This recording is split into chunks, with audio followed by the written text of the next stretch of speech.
25শে ফেব্রুয়ারি 2009।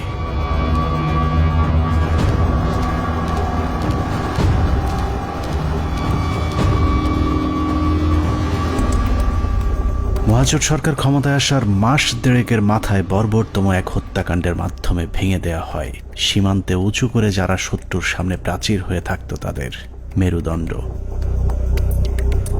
BDR সেনাবাহিনীর সমন্বয়ে গঠিত সুশৃঙ্খল একটি বাহিনীর মগজে বিষ বাষ্প ঢুকে উস্কে দেয়া হয় হিংসা আর প্রতিশোধের আগুন। সেই আগুনেই পুড়েছে বিশ্বাস, আস্থা আর ভালোবাসায় তৈরি করা সাজানো গোছানো এক সুখের ঘর। পিলখানায় লাগা সে আগুনে শুধু যে 57 সেনা কর্মকর্তাই পুড়েছে তা নয়, সেই সাথে পুড়েছে কয়েক হাজার জওয়ানের সুখ, স্বপ্ন, সংসার। সীমান্ত অরক্ষিত করে ওদেরকে রক্ষিত করা হয়েছে কারারক্ষীদের ঘরে, যেই ঘরে দিন, মাস, বছর করে গুনে গুনে 15 বছর পার হয়েছে সীমান্ত রক্ষীদের। সেই থেকে ওপারের শত্রু যখন খুশি এপারে এসেছে কেউ তাদের বাধা দেয়নি, কারণ ওরাই ছিল আমাদের 1,44,000 বর্গ কিলোমিটার মানচিত্রের সীমানা প্রাচীর, যেই প্রাচীরে ক্ষত ধরিয়েই আমাদের মানচিত্রকে বিক্ষত করা হয়েছিল গেল 15টি বছর। মূলত 2009 সালের 25শে ফেব্রুয়ারি বিডিআরের হত্যাকাণ্ডই আমাদের গেল 15 বছরের ভাগ্য লিখে দিয়েছিল। এই 15 বছর বাংলাদেশের রাজনীতি, শিক্ষা, অর্থনীতি থেকে শুরু করে পুলিশ, প্রশাসন সবকিছু নিয়ন্ত্রণ করেছে ভারত, আর সবচেয়ে বেশি নিয়ন্ত্রণ করেছে বাংলাদেশ সেনাবাহিনীকে, যারাই ছিল একসময় আমাদের অহংকার। নারী, টাকা আর পদের লোভে সেনাবাহিনীর কিছু কর্মকর্তা তাদের মাথা বেচে দিয়েছিল ভারতের কাছে, যাদের পরিকল্পনাতেই খুন হয়েছিল দেশপ্রেমিক 57 জন সেনা কর্মকর্তা।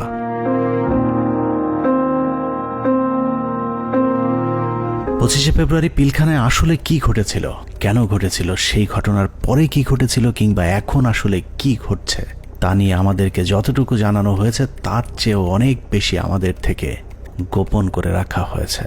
ঘটনার শুরু থেকে শেষ পর্যন্ত আমরা যতটুকু জেনেছি তার পুরোটাই পিলখানার মূল ঘটনার বিকৃত এক রূপ, যেখানে সত্যের কোনো বালাই নেই। হাসিনা সবকিছু জানতো। এই বিডিআর এর ঘটনা হাসিনা আসার 1 মাস পরেই কেন ঘটলো? হাসিনা এবং মঈনুদ্দিন এটা জানতো, কাজেই হাসিনাকে একদিন জবাব দিতেই হবে। এটা পিলখানা হত্যাকাণ্ডকে আমরা যদি একটি মুদ্রা হিসাবে ধরি, তাহলে এতদিন আমরা সেই মুদ্রার এক পিঠ দেখেছি, যার আরেক পার্শ্ব আরো ভয়ঙ্কর, আরো নৃশংস, আরো বর্বর, অমানবিক। আমরা শুধু 57 সেনা কর্মকর্তার গল্প শুনেছি, কিন্তু তার চেয়েও কয়েক গুণ মানুষকে হত্যা করা হয়েছে, যেই খবর বিডিআরের পরিবারের বাইরে আর কাউকে জানতে দেয়া হয়নি। পিলখানা হত্যাকাণ্ডের মামলায় রাজসাক্ষী না হওয়ার জন্য বীর মুক্তিযোদ্ধা ডিএডি আব্দুর রহিম সাহেবকে জেলখানায় নিয়ে নির্মমভাবে ইনজেকশন পোস্ট করে তাকে শহীদ করা হয়। আনুমানিক 28 তারিখ সন্ধ্যার দিকে ওনার ভাইয়ের মেজর ইনাম সাহেবের নির্দেশে আব্বু পিলখানায় আবার জয়েন করে।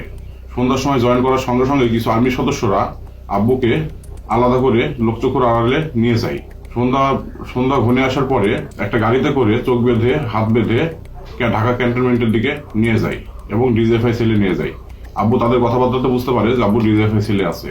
ওখানে সম্ভবত একটা 12 নম্বর কোন একটা রুমে আব্বুকে 10 থেকে 12 দিন রাখা হয় এবং অমানবিক নির্যাতন করা হয়।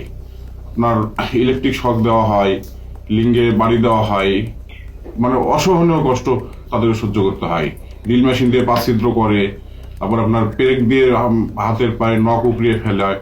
2009 সালে পিলখানায় যে হত্যাকাণ্ড শুরু হয়েছিল সেই হত্যাকাণ্ড এখনো শেষ হয়নি। 25 থেকে 27 তারিখ পর্যন্ত ভাড়াটে খুনিদের দিয়ে সেনা কর্মকর্তাদের খুন করা হয়েছে, আর 27 তারিখের পর থেকে সেনাবাহিনীর ঊর্ধ্বতন কর্মকর্তারা নিজেরাই খুনের কাজ চালিয়ে গিয়েছেন।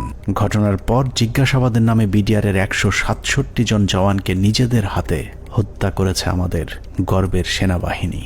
এমনকি সেনাবাহিনীর শিখিয়ে দেওয়া সাক্ষ্য দিতে চায়নি বলে পিলখানার জামে মসজিদের ইমামকে পর্যন্ত নির্মমভাবে হত্যা করা হয়েছে, যিনি ঘটনার শুরু থেকে শেষ পর্যন্ত নিজ চোখে প্রকৃত খুনিদেরকে দেখেছিলেন। এসব তো আমাদের সৈনিকরা করবে না, কখনোই আমাদের সৈনিকরা অফিসারের উপরে আক্রমণ করবে না। যেভাবে গুলি করতে করতে ভিতরে ঢুকে গেছে, আর একজন হিন্দিতে কথা বলে, ইংলিশে কথা বলে, কমেন্ট করে ওদেরকে। পিলখানার ঘটনার বেশিরভাগ তথ্য উপাত্ত ও আলামত নষ্ট করে দেওয়া হয়েছে।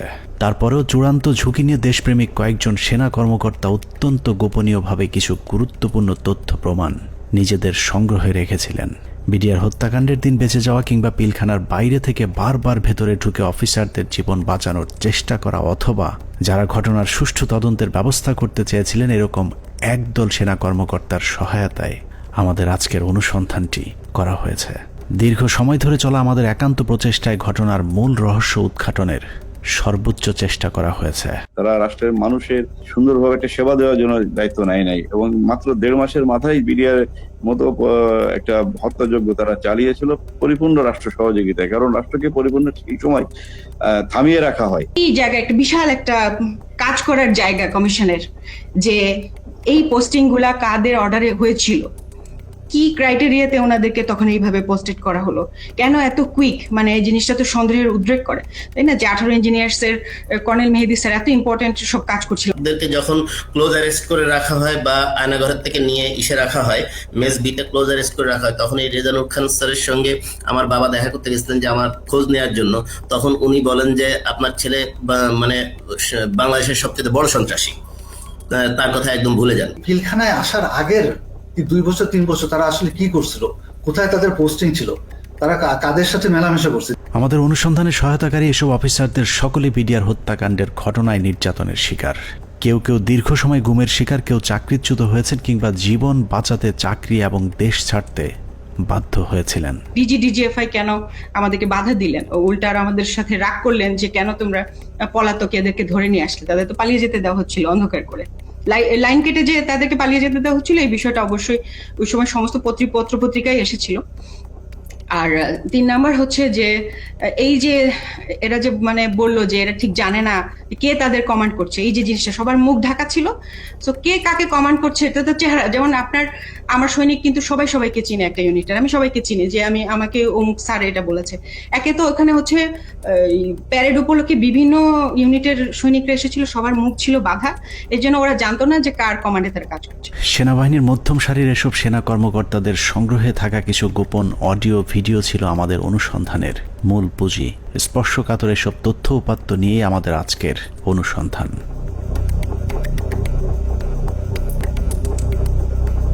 অনুসন্ধানের শুরুতেই একটি তদন্ত প্রতিবেদনের কয়েকটি লাইনে চোখ বোলানো যাক। যে প্রতিবেদনটি পিলখানা হত্যাকাণ্ডের পরের 18 কর্মদিবসের মধ্যে তৈরি করা হয়েছিল, কিন্তু আজও পর্যন্ত তা প্রকাশ করা হয়নি। কারণ এই প্রতিবেদনেই ঘটনার মূল রহস্য লুকিয়ে আছে।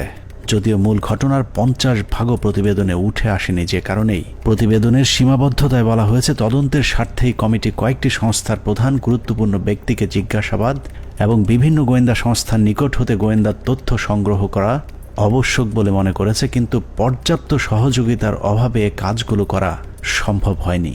ফলশ্রুতিতে পর্যাপ্ত তথ্য প্রমাণ সহ এই বিদ্রোহ এবং হত্যাকাণ্ডের মূল ষড়যন্ত্রকারীদেরকে শনাক্ত করা এবং ঘটনার পেছনের মূল কারণ বা মোটিভ উদ্ঘাটন করা সম্ভব হয়নি। এছাড়া প্রতিবেদনের মন্তব্যে বলা হয়েছে তদন্ত কমিটি সংশ্লিষ্ট গোয়েন্দা সংস্থা সমূহ যেমন এনএসআই, ডিজিএফআই, র্যাব, সিআইটি এবং পুলিশের এসপিকে তাদের সংগৃহীত বিভিন্ন গোয়েন্দা তথ্য, প্রয়োজনীয় প্রমাণাদি পেশাগত দৃষ্টিকোণ থেকে বিশ্লেষণ করে কমিটির নিকট সরবরাহ করার জন্য অনুরোধ করেছিল, কিন্তু বর্ণিত সংস্থাসমূহ হতে কোনো সহযোগিতা পাওয়া যায়নি। প্রতিবেদনের এই লাইনগুলো পড়লেই বোঝা যায় পিলখানা হত্যাকাণ্ডের পরপর গঠিত ওই তদন্ত কমিটি ঘটনার মূল রহস্য উদ্ঘাটন করুক, এটা সরকার কিংবা সেনাবাহিনী কেউই চায়নি। ওই প্রতিবেদনের মতোই পিলখানা হত্যাকাণ্ডের সবকিছুই আমাদের থেকে আড়াল করে রাখা হয়েছে। 2009 সালের 25 ফেব্রুয়ারি সকালে পিলখানায় দরবার শুরুর পর থেকে 26 তারিখ বিকেল 5টা পর্যন্ত সরকারের পক্ষ থেকে যা কিছু করা হয়েছে সবই জিম্মি হওয়া সেনা কর্মকর্তাদেরকে হত্যার উদ্দেশ্যে, কাউকে বাঁচানোর জন্য নয়। 25 তারিখ সকাল থেকেই তৎকালীন প্রধানমন্ত্রী শেখ হাসিনা, 3 বাহিনী প্রধান, ডিজিএফআই, এনএসআই প্রধান, সামরিক সচিব তারেক সিদ্দিকী সহ সকলেই সেনা কর্মকর্তাদের হত্যার মিশন সম্পূর্ণ করবার জন্য শেখ হাসিনার তৎকালীন সরকারি বাসভবন যমুনায় অবস্থান করছিলেন। পিলখানার ঘটনায় বেঁচে আসা সেনা কর্মকর্তাদের একজন মোহাম্মদ জাহিদি আহসান হাবিব দরবার হলে গোলাগুলি শুরুর পর তিনিই প্রথম জেনারেল তারেক সিদ্দিকীকে ফোন করে বলেছিলেন তাদেরকে বাঁচানোর জন্য, কিন্তু তারেক সিদ্দিকী ফোন কেটে দেন। তারপর থেকে আর তারেক সিদ্দিকীকে টেলিফোনে পাওয়া যায়নি। আমাদেরকে যাতে সাহায্য করার জন্য, যাতে আর্মি যাতে আমাদেরকে হেল্প করে, তার জন্য আমি জেনারেল তারেককে আমি সাহায্য চেয়েছিলাম। আমি জেনারেল তারেকের সাথে জেনারেল শাকিলের কথা বলে দিয়েছিলাম আর্মিরা যাতে এখানে ইন্টারভেনশন করে, আর্মি যাতে পাঠায়, কিন্তু তারা কোনো আর্মি পাঠায়নি বা আমাদের কোনো সাহায্য করা হয়নি। পিলখানা থেকে বেঁচে ফেরা মেজর জায়েদের বক্তব্যের অনুরূপ তথ্য অপ্রকাশিত সেই প্রতিবেদনেও উঠে এসেছে, যেখানে বলা হয়েছে আনুমানিক সকাল 9:30 ঘটিকায় মহাপরিচালক বিডিআর স্বয়ং প্রধানমন্ত্রী, সেনাপ্রধান, মহাপরিচালক র্যাব এবং মহাপরিচালক ডিজিএফ এর সাথে ফোনে কথা বলেন। এ সময় বিডিআর এর ডিজি সুনির্দিষ্টভাবে তাদেরকে জানান 44 রাইফেলস ব্যাটালিয়ন বিদ্রোহ করেছে। এছাড়াও অবরুদ্ধ অন্যান্য সেনা কর্মকর্তাগণও তাদের মোবাইলে সাহায্যের জন্য বিভিন্ন স্থানে টেলিফোন করেন ও SMS পাঠান। আত্মীয় স্বজন, বন্ধু বান্ধব ও সহকর্মীদের তাদের অসহায়ত্বের খবর জানান। সাহায্য প্রত্যাশায় আটকে পড়া কর্মকর্তারা জানায় দরবার হল বিদ্রোহী জওয়ানদের নিয়ন্ত্রণে, আমরা বন্দী, আর কথা বলা যাচ্ছে না, দ্রুত ব্যবস্থা নিন, আর হয়তো দেখা হবে না, তুমি ভালো থেকো, আমার সন্তানদের যত্ন নিও, ইত্যাদি ইত্যাদি। প্রতিবেদনের এতটুকু অংশ পড়লেই বোঝা যাচ্ছে যে সকাল 9:30টায় প্রধানমন্ত্রী, সেনাপ্রধান, র্যাব ডিজি এবং ডিজিএফআই, NSI সহ সকলেই বিডিআর এর ডিজি মেজর জেনারেল শাকিল আহমেদের পরিণতি কি হতে যাচ্ছে তা জেনে গিয়েছিলেন। তারপরেও কোনো পদক্ষেপ নেওয়া হয়নি। সাথে প্রায় 1 প্লাটুন আমার র্যাব ছিল, আমার সাথে আরো 2-3 জন অফিসার ছিল। আমি মেজর রাজনের কথা বলেছি, মেজর রাজন অলথ্রু আমার সাথে ছিল, আমার সাথে আরো 2-3 জন পুলিশ অফিসার ছিল। মেজর জুলকার তখন সম্ভবত সে ক্যাপ্টেন জুলকার ছিল, ক্যাপ্টেন ইয়াসির ছিল, আপনার ওইদিকে আমার 5 নম্বর গেটে মেজর আমিন ছিল, আমার টুয়াইসি বর্তমানে সে প্রবাসী মেজর আমজাদ ছিল, আমার সঙ্গে ছিল আরো আপনার এসপি শহীদ ছিল, আমার অ্যাডজুটেন্ট খালিদ, ক্যাপ্টেন খালিদ ছিল। তো অসংখ্য অফিসার, প্রায় 7-8 জন আমার মিলিটারি এবং পুলিশ অফিসার সব মিলে প্রায় আমি মনে 7-8 আরো বেশি 10-12 জন আমরা 4 নম্বর 5 নম্বর গেটে ছিলাম। আমরা কিন্তু কমপ্লিটলি একটা অল্টারকেশনের ভিতরে ছিলাম। আমরা বারবার এই তৎকালীন আমি এডিজি কেই বেশি করে বলবো, কারণ এডিজি কর্নেল রেজানুর, আমি এখনো অবাক হচ্ছি যে এই ব্যক্তিটিকে কেন প্রশ্নের সম্মুখীন করা হয়নি। তখনও কিন্তু সুযোগ ছিল তাকে প্রশ্ন করার, তখন করা হয়নি, কিন্তু এখনো কেন করা হচ্ছে না। এই ব্যক্তিটি কিন্তু আমাদেরকে বারবার বাধা দিয়েছে যে আমরা যেন ভিতরে প্রবেশ না করি। সে যমুনা ভবনের থেকে সে বারবার বলছিল এবং ফের রেফারেন্স দিচ্ছিল প্রাইম মিনিস্টারের, যে উনি বলেছেন একটা আলোচনা হবে, কেউ যেন আমরা এখানে বিডিআর গেটে কোনো ধরনের আক্রমণ না করি এবং ভিতরে ঢোকার চেষ্টা না করি। ততক্ষণে সেনাবাহিনী এবং র্যাবের বেশ কয়েকটি দল পিলখানার বিভিন্ন গেটে অবস্থান নিয়েছিল। ভেতরের পরিস্থিতি ক্রমেই নিয়ন্ত্রণের বাইরে চলে যাচ্ছে সেই খবর তাদের কাছেও পৌঁছেছিল, কিন্তু তাদেরকে পিলখানার ভেতরে অভিযান চালানোর পথে বাধা সৃষ্টি করে রেখেছিল সেই একই জায়গা থেকে। রেজাকে সেখানে কর্নেল রেজানুর খান, র্যাবের এডিজি, সে থামায় দেয় যে কোনোভাবে, সে ঢুকতে পারে নাই। সেটা কিন্তু আমি বলতেছি অ্যারাউন্ড 9 AM আমরা আসবার আগে, যেটা আমাকে রেজা, আমি ওখানে যাওয়ার পরে 10:30টার সময় রেজা আমাকে ব্রিফ করে যে স্যার এই অবস্থা, আপনারা কি ঢুকতে পারবেন? তখন আমি জেনারেল হাকিমকে বলি, উনি বললেন যে না, এখন ঢোকা যাবে না। CGS, chief of general staff, general Moin তো তখন পতিতা হাসিনার কাছে বঙ্গভবনে বসে অপেক্ষা করতেছে আদেশ শুনবার জন্য, নিজে থেকে কোনো সেনাপ্রধান হিসেবে কোনো অর্ডার দেয় নাই। এখানে একটা জিনিস ক্লিয়ার করি, এই বিডিআর অপারেশনের সময় 3 জন, এটা তো আর্মির অ্যাকশন, এটা কোনো পলিটিক্যাল কোনো কিছু হওয়ার কথা না, 3 জনের কমান্ডের দায়িত্ব ছিল। একটা ছিল সেনাপ্রধান জেনারেল মইনু আহমেদ, সে যেহেতু হাসিনার সাথে বসে আছে গণভবনে, তখন কিন্তু যমুনায়, গণভবন না যমুনায় বসে আছে। আর এই তার বর্তমানে chief of general staff major general Sinaib Jamali, তার আদেশ দেওয়ার কথা, হ্যাঁ ভিতরে ঢুকো। আর অন দ্য স্পট কমান্ডার একজন। এখানে আমরা অনেক অফিসার ছিলাম, কিন্তু সবাই কমান্ডার দায়িত্ব সেখানে পায় না। নিয়ম অনুযায়ী ব্রিগেডিয়ার জেনারেল হাকিমের অন দ্য স্পট কমান্ডার, 3 জনের একজনের কাছ থেকে যদি আমরা আদেশ পাইতাম, আমরা ভিতরে ঢুকতাম। অনুমতি দিচ্ছে করে চলতে থাকে কালক্ষেপণ। 9:30 থেকে শুরু করে 11টার মধ্যেই বেশিরভাগ অফিসারদের হত্যা করা হলেও কিছু কর্মকর্তা পালিয়ে যাবার কারণে হত্যার মিশন অসম্পূর্ণ থেকে যায়, যা শেষ করতে সময় লাগে পরদিন বিকেল 5টা পর্যন্ত। তবে দরবার হলের সামনের হত্যাকাণ্ড শেষে খুনিদের প্রথম দলকে বের করে দেওয়ার ব্যবস্থা করা হয়। 12:30 পিলখানার 3 নম্বর গেটের সামনে বিডিআরের পক্ষ থেকে শতাধিক মানুষের একটি মিছিল বের করা হয়। এসব মিছিল থেকে বিডিআর জওয়ানদের দাবি দেওয়ার প্রতি সমর্থন ব্যক্ত করে জয় বাংলা, জয় বিডিআর, বিডিআর জনতা ভাই ভাই ইত্যাদি স্লোগান দেওয়া হয়েছিল। জয় বাংলা মিছিল করা ওই দলটি ভেতরে ঢোকার কিছুক্ষণ পর বেরিয়ে আসে সংখ্যায় দ্বিগুণ হয়ে। ধারণা করা হয় ওই মিছিলের মাধ্যমেই খুনিদের একটি অংশকে ভেতর থেকে নিরাপদে বের করে দেওয়ার সুযোগ করে দেওয়া হয়। যেখানে আর্মির অপারেশন, আর্মির করবার কথা, সেখানে বিভিন্ন আওয়ামী লীগের পলিটিক্যাল লোকজন ভিতরে ঢুকতেছে যাইতেছে। এর মধ্যে আমরা দেখতে পাচ্ছি আমাদের কাছে অফিসারদের কাছে বাইনকুলার, তাপস, মির্জা আজম, নানক, শেখ সেলিম, এরা সবাই কিন্তু যাওয়া আসা করতেছে ভিতরে। এবং এর মধ্যে আবার দেখলাম কি ছাত্রলীগ যুবলীগ মিলে একটা মিছিল বলে ওই নিউ মার্কেটের গেট থেকে ঢুকলো, তারা 20-25 জন হবে। তারা ঢুকে ওখানে কিছুক্ষণ, পুরাটা তার দেখা যায় না। আবার ঘন্টাখানেক পরে দেখলাম কি সেই মিছিল, তাদের হাতে কিন্তু আওয়ামী লীগের ব্যানার আছে। সেই মিছিল বের হয়ে যাচ্ছে, সেটা সংখ্যা হচ্ছে লোকের এখন 100 থেকে উপরে, 100-125 জন ঢুকছিল, 25 জন বাইরে হয়ে যাচ্ছে। সাথে সাথে আমরা সেটে যারা ছিল তাদেরকে জানালাম যে দেখো এই মিছিলটাকে আটকাও, এদের মধ্যে থেকে কিন্তু ভিতরে যারা কিলার তারা বের হয়ে তাদেরকে বের করে নিয়ে যাওয়া হইতেছে। বিডিআর কমপ্লেক্স যে ভিতরে যত সৈনিকরা ছিল তখন সবাই জাগো বললো, জাগো বলে যে যেদিকে পারলো বেরিয়ে চলে গেল। এটা হওয়ার কথা না। একটা ট্রেন সোলজার একটা এইভাবে পালিয়ে যেতে পারে না, যখন যতই গুলি হোক, কেননা তার কাছে কোনো অর্ডার আসেনি। এবং এই সময় কিছু অফিসারও কিন্তু পালিয়ে গিয়েছিল। তো আমাদেরকে বের করতে হবে হু অল অর, মানে ওই অফিসাররা কারা কারা। এই সময় পালানোর কথা না।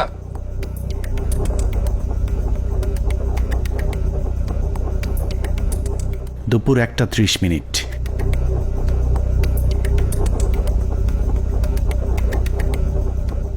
খুনের প্রথম পর্ব শেষ হবার পর শুরু হয় দ্বিতীয় পর্ব।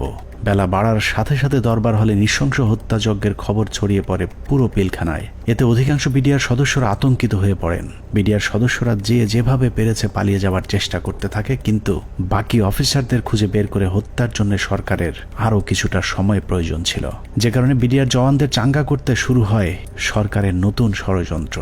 নাটকের এই পর্বে মঞ্চে আসে মুন্নি সাহা এবং জয় মামুন, যারাই প্রথম গুজব ছড়িয়ে দেন পিলখানায় অপারেশন ডাল ভাতের টাকা নিয়ে অসন্তোষের কারণেই বিডিআরের ডিজিকে জিম্মি করেছে বিডিআরের জওয়ানেরা। এর পরপরই সেনাবাহিনী নিয়ে নানা ধরনের উস্কানিমূলক তথ্য প্রচার করতে থাকে বিশেষ কয়েকটি গণমাধ্যম। অফিসারদের কি অবস্থা? অফিসার যারা ছিল দরবার হলে যারা ছিল তাদের কি অবস্থা? তারা অনেকে ভেঙে গেছে, অনেকে আমাদের জিম্মিতে আছে, তাদেরকে কিছু করা হয়নি। ওরা খুব ভালোভাবে জানে বিডিআর এর প্রতি কি অন্যায় অবিচার চলে। আপনাদের তো অনেক দিনের এটা ক্ষোভ, আজকে কেন, আজকে কোন পরিপ্রেক্ষিতে এটা করলেন? উনি বোঝেন না, উনি খালি আশা দেয়। এখন আমরা ওনাদেরকে আটক অবস্থায় রাখছি যাতে আমাদের দাবিগুলা মাননীয় প্রধানমন্ত্রী এবং স্বরাষ্ট্রমন্ত্রী আমাদের দাবি মানবেন। দেখছিলেন মুন্নি সাহার সঙ্গে বিশেষ। এ সময় নিজেদের লেখা বিভিন্ন ধরনের লিফলেট বিডিআরের নামে প্রচার করে গুজব ছড়াতে থাকে স্থানীয় আওয়ামী লীগের নেতাকর্মীরা। পিলখানার ভেতরেও ততক্ষণে বিডিআরের মাঝে ছড়িয়ে দেওয়া হয়েছে মিডিয়া এবং জনগণ আমাদের সাথে আছে। অপারেশন ডাল ভাতের টাকা মেরে খাওয়া সেনাবাহিনীর প্রতি এমনিতেই অনেকের ক্ষোভ ছিল, তার উপর সেনাবাহিনী যে কোনো সময় হামলা চালাতে পারে এমন গুজব ছড়িয়ে অস্ত্র হাতে তুলে দেওয়া হয় বিডিআরের সাধারণ জওয়ানদের হাতে। একদিকে আওয়ামী লীগের বিডিআরের পক্ষে মিছিল, অন্যদিকে গণমাধ্যমের উস্কানিতে হত্যাকাণ্ডে অংশ নেয়নি এমন অনেকেও দুপুরের পর বিদ্রোহী হয়ে ওঠে। জিনিসপত্রের দাম কারা বাড়াইছে শুনবেন? অরিজিনাল সেনা কর্মকর্তারা বিডিআর কে দিয়ে দাম বাড়াইছে। আস্তে আস্তে বর্ডার থেকে সমস্ত মাল নিয়ে আসতো, নিয়ে আসা স্ট্রোক করতো বিডিআর এর প্যারেড গ্রাউন্ডে। স্ট্রোক করে সেই মালগুলি দেশবাসী মাধ্যমে অনেক দিন পর সাপ্লাই করতো, যার কারণে অনেক দাম বেড়ে যেত জিনিসগুলির। যত ডাল ভাতের টাকা আছে সব মেরে খেয়ে ফেলেছে। ডাল ভাতের নামে তারা কোটি টাকা হাতিয়ে নিয়ে গেছে, কোটি টাকা হাতিয়ে নিয়ে গেছে ডাল ভাতের নামে। এরই মধ্যে গণভবনের নতুন ষড়যন্ত্রের অংশ হিসেবে আওয়ামী লীগ নেতা জাহাঙ্গীর কবির নানককে পিলখানার 4 নম্বর গেটে পাঠানো হয়। পিলখানার চারপাশের এলাকা থেকে বাড়িঘর ফেলে মানুষ যখন সরে যাচ্ছিলেন, তখন বীর দর্পে 4 নম্বর গেটের দিকে এগিয়ে যান আওয়ামী লীগের তৎকালীন এলজিআরডি প্রতিমন্ত্রী জাহাঙ্গীর কবির নানক, ফজলে নূর তাপস এবং হুইপ মির্জা আজম। অন্যদিকে প্রস্তুত ছিলেন সাংসদ মাহবুবারা গিনি এবং ওয়ারেসাত হোসেন সহ আওয়ামী লীগের বেশ কয়েকজন নেতাকর্মী। একজন মহিলা এমপি, তো মহিলা এমপিকে কাছে আসার পরে তখন আমি চিনতে পেরেছিলাম। তো আর ওনাদের দুজনকে তো আমি চিনি। তো ওনারা এসে আসে জানানোর পরে ফরেস্ট গার্ডের কাছে এসে মহিলারা জিজ্ঞেস করলেন যে আমি কি একটা সাদা পতাকা পেতে পারি। তো স্যার তখন পিছন দিকে ঘুরে তাকালেন, ঘুরে তাকিয়ে সৈনিককে জিজ্ঞেস করলেন যে তোমাদের কারো কাছে কোনো সাদা পতাকা বা এরকম কোনো কিছু আছে কিনা। তো তৎপরবর্তীতে ওখান থেকে ওরকম সাদা পতাকার কোনো কিছু না পাওয়াতে উনি স্যার বললেন যে আমার কাছে একটা রুমাল আছে, এটাতে চলবে কিনা। উনি ওটা দিয়ে দিলেন, বাট ওনারা এই সময় স্যার কিন্তু ওনাদেরকে জিজ্ঞেস করলেন যে আপনারা যে এখান দিয়ে যাবেন তো ওখান থেকে গুলি হচ্ছে, তো তখন ওই মহিলা এমপি গিনি বলেছিলেন যে না আমাদেরকে গুলি করবেন বা গুলি আসবে না আমাদের দিকে, আপনি এটা নিয়ে চিন্তা করবেন। তো এই জিনিসগুলো কিন্তু কিছু সিগনিফিকেন্ট জিনিস, তখন এগুলো অর্থ বুঝি নাই যে ওনারা এইভাবে এত কনফিডেন্ট, বাট এগুলো যেমন পরবর্তীতে জীবনে আসার পরে আমি বুঝতে পেরেছি যে আচ্ছা এইটার মানে তাহলে এই জিনিসটা দাঁড়ায়। আওয়ামী লীগের ওই প্রতিনিধি দলকে পেয়ে বিডিআর সদস্যরা মনে করেছিল তারা হয়তো বিডিআরকে বাঁচাতেই এসেছিল, কিন্তু এটাই ছিল বিডিআরের জন্য সবচেয়ে ভয়ঙ্কর ফাঁদ, যেই ফাঁদে পা দেয় পিলখানা হত্যাকাণ্ডের পুরো দায় বিডিআরের উপর চলে আসে। পিলখানা 4 নম্বর গেটে যখন নানক আজমদের নেতৃত্বে আওয়ামী লীগের একটা দল পিলখানার ভেতরে পৌঁছায়, তখন বিডিআরের পোশাক পরা কিছু লোক তাদের সাথে বেশ কিছুক্ষণ কথাবার্তা বলেন। তাদের মধ্যে কি কথা হয়েছে সেটা জানা না গেলেও এর পরপরই বিডিআরের কয়েকজন ব্যক্তিকে সামনে নিয়ে আসা হয় যাদের নাম এর আগে কখনো শোনা যায়নি। তাদের মধ্যে একজন ডিএডি তৌহিদ, যাকে আমরা পিলখানা হত্যাকাণ্ডের কথিত মূল হোতা হিসেবে এতদিন ধরে জেনে এসেছি। নানক আজমদের সাথে বৈঠক করা ওই দলটি ডিএডি তৌহিদ সহ কয়েকজন ডিএডিকে খুঁজতে থাকেন। বিডিআরের পোশাক পরা ওই দলটি ডিএডি তৌহিদের পিলখানার বাসায় গিয়ে তৌহিদের সন্ধান চেয়েছিলেন, কিন্তু বিডিআরের পোশাক পরা থাকলেও ডিএডি তৌহিদ সেনাবাহিনী নাকি বিডিআরের কর্মকর্তা সেটাও তারা জানতেন না। আমার বাসার সামনে নেম প্লেট ছিল তৌহিদ লেখা, জিজ্ঞেস করতেছে যে তৌহিদ উনি কি বিডিআর না আর্মি? আমি বলছি উনি বিডিআর এর র্যাঙ্ক কি? ডিএডি কি আর্মির না বিডিআর এর? মানে ওনারা এটাও চিনে না যে ডিএডি র্যাঙ্ক আর্মি বিডিআর এ হয়, বুঝেন? তাহলে ডিএডি তৌহিদের পরিবারকে ভয়ভীতি দেখিয়ে তার অবস্থান জানা হয়। এরপরই প্রথমবারের মতো দৃশ্যপটে আসেন ডিএডি তৌহিদ, ডিএডি আব্দুর রহিম সহ বেশ কয়েকজন বিডিআরের সৈনিক, যাদেরকে বিডিআর বিদ্রোহের নেতা পরিচয় দিয়ে নিয়ে যাওয়া হয় প্রধানমন্ত্রীর সাথে বৈঠকে। বেলা 3:40 বিডিআরের 14 দলের একটি প্রতিনিধি দল শেখ হাসিনার বাসভবন যমুনায় প্রবেশ করেন। পিলখানা হত্যাকাণ্ড নিয়ে করা গোপন সেই প্রতিবেদনে উল্লেখ করা হয়েছে, বিডিআরের ওই প্রতিনিধি দলটি যমুনায় শেখ হাসিনার সাথে বৈঠকের সময় সেখানে আর কাউকে থাকতে দেওয়া হয়নি। অর্থাৎ পিলখানার ভেতরে সেনা কর্মকর্তাদের ভাগ্যে কি ঘটেছিল সেই খবর একমাত্র শেখ হাসিনাকেই জানানো হয়েছিল। যমুনায় বৈঠক শেষে বিডিআরের প্রতিনিধি দল গেটের বাইরে আসার পর অপেক্ষমান সাংবাদিকদের সাথে কথা বলেন। সেখানে নানান প্রশ্নের জবাব দেওয়ার পর ভেতরে কতজন শহীদ হয়েছেন সেটা নিয়ে জিজ্ঞেস করতেই ডিএডি তৌহিদকে সেখান থেকে সরিয়ে নিয়ে যায় জাহাঙ্গীর কবির নানক।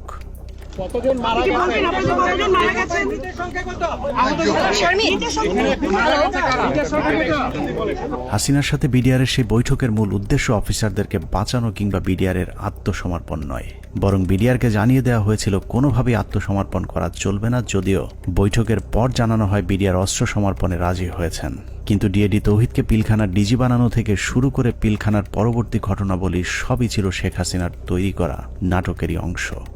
মাননীয় প্রধানমন্ত্রী তাদের আবেদনের পরিপ্রেক্ষিতে, বিডিআর সদস্য ভাইদের আবেদনের পরিপ্রেক্ষিতে আজকের ঘটনার সাধারণ ক্ষমা ঘোষণা করেছেন। সে বৈঠকের পর রহস্যজনক একটি বিষয় লক্ষ্য করা যায়। শেখ হাসিনা বিডিআরের প্রতিনিধি দলের সাথে বৈঠকে পিলখানায় আটকে পড়া নারী ও শিশুদের মুক্তির দাবি করলেও জিম্মি থাকা সেনা কর্মকর্তাদের মুক্তির বিষয়ে কোনো কথা বলেননি। ভিতরে যারা মহিলা, শিশু, সন্তানদের নিয়ে যারা আটকা পড়েছেন হেডকোয়ার্টারের ভিতরে, তাদেরকে এই মুহূর্তে তারা যাওয়ার পরিস্থিতি ব্যবস্থা করে দিবেন। কেন শুধুই নারী শিশুদের মুক্তি চাওয়া হয়েছিল সেই প্রশ্নের উত্তর জানতে আমরা 2009 সালের একটি জিজ্ঞাসাবাদের অডিও শুনে আসব, যেখানে পিলখানা হত্যাকাণ্ডে অভিযুক্ত হিসেবে জাহাঙ্গীর কবির নানককে সেনাবাহিনীর বিশেষ একটি তদন্তকারী দল জিজ্ঞাসাবাদ করেছিলেন। যদিও সেই অনুসন্ধান আর চলতে দেওয়া হয়নি, তারপরেও সেদিনের জিজ্ঞাসাবাদে কি কথা হয়েছিল তার পুরো ক্যাসেটটি সেনাবাহিনীর একটি সূত্র আমাদের কাছে পাঠিয়েছে।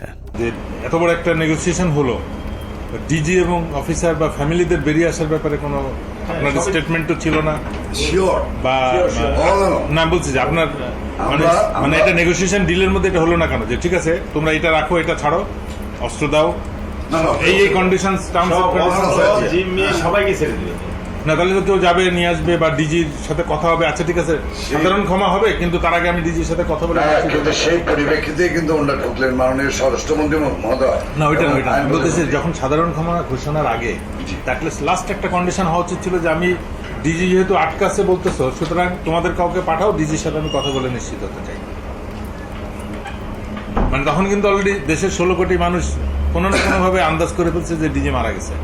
4টার সময় প্রাইম মিনিস্টার অফিসে যখন আলাপ হয়, তা এই আলাপের মধ্যে ডিজির মৃত্যুর বিষয়টা আসলো না কি করে, বা অল ইন্টেলিজেন্স সোর্সেস মিস করলো কি করে, যে আপনার কোনো প্রেস ব্রিফিংয়েও এটা আসলো না? ফ্যামিলি সরি আসছে, আমি এই যে বিষয়টা আমার কাছে আপনার প্রেস ব্রিফিংয়ে শুধু জিম্মির ব্যাপার আসছে, বা ডিজি বা তার অন্যান্য অফিসারদের রিলিজের ব্যাপারে যারা আটক আছেন তাদেরকে পার্টিকুলার ডিজি কথা বলা হয়নি স্যার। আমার কথাই নাই, কিন্তু বলা ছিল যাদেরকে জিম্মি জিম্মি করছে, but it was A casual not না যে অফিসার ওকে ডিজি এবং অফিসাররা ফেরত আসবে অথবা 10 জন থাকবে বাকিটা কিন্তু ওই DG being the main centre focal point of BDR, আমাদের কিন্তু প্রথমে আসলে ডিজি আছে কিনা এই জিনিসটা কিন্তু কোথাও কোনো প্রেস ব্রিফিং এ কোথাও মানে সাধারণ ক্ষমার আগে তো এই কন্ডিশন হইতে হবে, যেটা হত্যাকারী তো সাধারণ ক্ষমা পেতে পারে। অল এরকম কিন্তু আলোচনা হয়েছে, কিন্তু পার্টিকুলারলি ডিজি বলানের শুধু ওখানে বলা ছিল যে সকল মহিলা, শিশু এবং অফিসাররা যারা জিম্মি, এই শব্দটা বলা হচ্ছে। আপনি বলেছেন যে সমস্ত মহিলা, শিশু, but you never talked about office DG এবং অন্যান্য অফিসার। স্যার আমি আপনাকে আপনার ভিডিও ক্লিপটা শোনাতে চাচ্ছি, একটু আমি দেখে। সেনা কর্মকর্তাদের মুক্তি না চাওয়াটা কোনো ভুলবশত ঘটনা নয়, বরং শেখ হাসিনা জানতেন ওইসব কর্মকর্তাদেরকে এরই মধ্যে হত্যা করা হয়েছে, যে কারণেই তাদের মুক্তি না চেয়ে বরং নিহত সেনা কর্মকর্তাদের লাশ গুম এবং বেঁচে যাওয়া বাকি কর্মকর্তাদের খুঁজে খুঁজে মারার জন্য আরও কালক্ষেপণ করা হয়েছিল। সে কারণে বৈঠক শেষে বিডিআরের সদস্যরা পিলখানায় যাবার পর আবারও নতুন করে গোলাগুলি শুরু হয়। অপ্রকাশিত ওই প্রতিবেদনে বলা হয়েছে, এ সময় বিদ্রোহীরা তাদের অপকর্মের সুবিধার্থে পিলখানার অভ্যন্তরে বিশেষ বিশেষ স্থানে বিদ্যুৎ নিভিয়ে দেয়, কিন্তু সরকারের পক্ষ থেকে ওইসব এলাকায় বিকল্প ব্যবস্থায় আলোকিত করার কোনো ব্যবস্থা করা হয়নি এবং তদন্তকারী দল এ ব্যাপারে কোনো সদুত্তরও দেয়নি। প্রতিবেদনের পরের অংশে অত্যন্ত গুরুত্বপূর্ণ কিছু তথ্য দেওয়া হয়েছে, যেখানে বলা হয়েছে সরকার ঘোষিত সিদ্ধান্ত ও আলোচনার প্রেক্ষিতে পিলখানার ভেতরে আটককৃত অফিসার ও তাদের পরিবারের সদস্যদের বের করে আনার সুযোগ হতে পারে, এ চিন্তায় ডিএমপির 10টি ট্রাক ও 10টি বাস 4 নম্বর গেটের সামনে নিয়ে যাওয়া হয়। সেই 10টি ট্রাক ও 10টি বাসে করে কাদেরকে নেওয়া হয়েছিল সেই প্রশ্নের উত্তর পাওয়া গেলেই অনেক কিছু পরিষ্কার হয়ে যাবে। রাত 8টায় হোটেল আম্বালাইনে শুরু হয় নাটকের আরেক পর্ব। বিডিআর প্রতিনিধি দলের সাথে তৎকালীন স্বরাষ্ট্রমন্ত্রী অ্যাডভোকেট সাহারা খাতুনের আবারও বৈঠক শুরু হয়। এ সময় তার সাথে পুলিশের আইজিপি, র্যাবের ডিজি, গোয়েন্দা সংস্থার কর্মকর্তা ছাড়াও যথারীতি নানক ও আজমও উপস্থিত ছিলেন। এসব আলোচনাগুলোতে আসলে বিডিআরের কোনো সিদ্ধান্ত জানানোর সুযোগ ছিল না। সরকারের পক্ষ থেকে যা সিদ্ধান্ত নেওয়া হতো সেটাই বিডিআরের দাবি বলে প্রচার করা হয়েছে। ওই মিটিং শেষে গণমাধ্যমকে আবারও জানানো হয় বিডিআর অস্ত্র সমর্পণে রাজি হয়েছেন, তবে সেনাবাহিনীর কাছে নয়, তারা পুলিশের কাছে অস্ত্র সমর্পণ করবেন। কথা মতো রাত 1টায় স্বরাষ্ট্রমন্ত্রী সাহারা খাতুন, আইন প্রতিমন্ত্রী অ্যাডভোকেট কামরুল ইসলাম এবং পুলিশের মহাপরিদর্শক সহ আওয়ামী লীগের কয়েকজন নেতাকর্মী একটি বিশেষ গাড়ি যোগে পিলখানার ভেতরে প্রবেশ করেন। আওয়ামী লীগের প্রতিনিধি দলের পিলখানায় যাবার মূল উদ্দেশ্য কি ছিল সেটা পরিষ্কার হয়ে যাবে তাদের সন্দেহজনক কিছু কার্যক্রম দেখলেই। প্রতিনিধি দলের প্রথমেই সেনাবাহিনীর জিম্মি থাকা কর্মকর্তাদের খুঁজে বের করার কথা থাকলেও সাহারা খাতুন সহ প্রতিনিধি দলটি কয়েকটি বাসায় গিয়ে মাত্র 15 জনকে উদ্ধার করে নিয়ে আসেন। অথচ সেনাবাহিনীর কর্মকর্তারা কোথায় আছেন, তাদের পরিবারের কি পরিণতি হয়েছে, এ ব্যাপারে কোনো আগ্রহ দেখায়নি আওয়ামী লীগের ওই প্রতিনিধি দলটি। গণমাধ্যম যেন এ বিষয়ে কোনো প্রশ্ন তুলতে না পারে সেজন্যও শুধুমাত্র বিটিভির একজন পরীক্ষিত আওয়ামী সাংবাদিককে পিলখানার ভেতরে নিয়ে যাওয়া হয়, যার নাম মুশফিকা নাজনীন, যিনি মুন্নী শাহর ঘনিষ্ঠ বান্ধবী। 25 তারিখ থেকে পরবর্তী কয়েকদিনের সব অপকর্মের সাক্ষী সাংবাদিক মুশফিকা নাজনীনকে জিজ্ঞাসাবাদ করলে ওই রাতের অনেক প্রশ্নের উত্তর পাওয়া যাবে।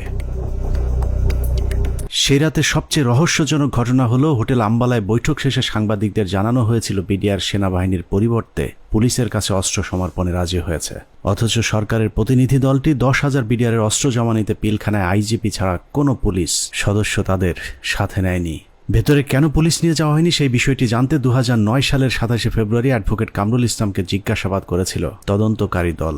সেই রেকর্ডের একটি কপি আমাদের অনুসন্ধানে উঠে এসেছে। কোর্টের থেকে যখন বেরিয়েছেন মাননীয় স্বরাষ্ট্রমন্ত্রী বলেন যে ঠিক আছে আপনারা জমা দিতে থাকেন, আমরা যাই। না জমা রাখার পর যেটা উনি বাইরে এসেও মিডিয়াকে বলেছিলেন, হ্যাঁ ওনারা জমা দিচ্ছেন, আমি চলে আসছি। হ্যাঁ এইটাই মনে হয় এরকম চাবি নিছে না দিছে, সকাল পর্যন্ত তারা সব জমা করে ফেলবে। আমাদের 8টা সাড়ে 8টার মধ্যে আমরা আবার পুলিশের হ্যান্ড ওভার করে দেবে পিটিআই। এটাই কিন্তু ফাইনাল কথা আমাদের সাথে। সেই অনুযায়ী সকালে আমরা গেছি ওখানে। মানে পুলিশকে হ্যান্ড ওভার করবে, কিন্তু কোনো পুলিশ যায়নি ভিতরে। সকালে তো পুলিশ সকালে তো আবার না বলছি যে না, রাত্রে যে হ্যান্ড ওভার হলো, রাত্রে তো পুলিশের কাছে যায় নাই অস্ত্র, সুতরাং তাদের কাছে ছিল, তাদের কাছে রয়ে গেল। যাই হোক পুরো ঘটনাটা যে পরিকল্পিত সেটা বিটিভির ধারণ করা ওই ফুটেজ দেখলেই বোঝা যাবে। বিডিআর এর সকল সদস্যের অস্ত্র সমর্পণ করার কথা থাকলেও হাতে গোনা কয়েকজন তাদের অস্ত্র জমা দেয়। ছোট একটি টেবিলের উপর যখন বিডিআর সদস্যরা অস্ত্র জমা দিচ্ছিল, ঠিক একই সময়ে অন্য বিডিআর সদস্যরা অস্ত্র হাতে নিয়ে বীরের মতো পাশে হাঁটাহাঁটি করছিলেন। ঘটনার এখানেই শেষ নয়। অস্ত্র সমর্পণের নাটক শেষে যারা অস্ত্র জমা দিয়েছিলেন তারাই আবার জমা দেওয়া অস্ত্রগুলো হাতে তুলে নিচ্ছিলেন। বিটিভির ক্যামেরাম্যান হয়তো ভুলক্রমে নাটকের বাইরের ওই দৃশ্য ধারণ করে ফেলেছিলেন। 25 তারিখ রাত যতই গভীর হয়েছে, সরকারের ষড়যন্ত্র ততই দিনের মতো পরিষ্কার হতে থাকে। সরকারের পরিকল্পনায় রাতে বিডিআরের আত্মসমর্পণের দাবি করে পিলখানায় ঢুকা সরকারি প্রতিনিধি দল ভোর 4:10 বেরিয়ে আসে নিজেদের বাছাই করা মাত্র 15 জন জিম্মিকে উদ্ধার করে।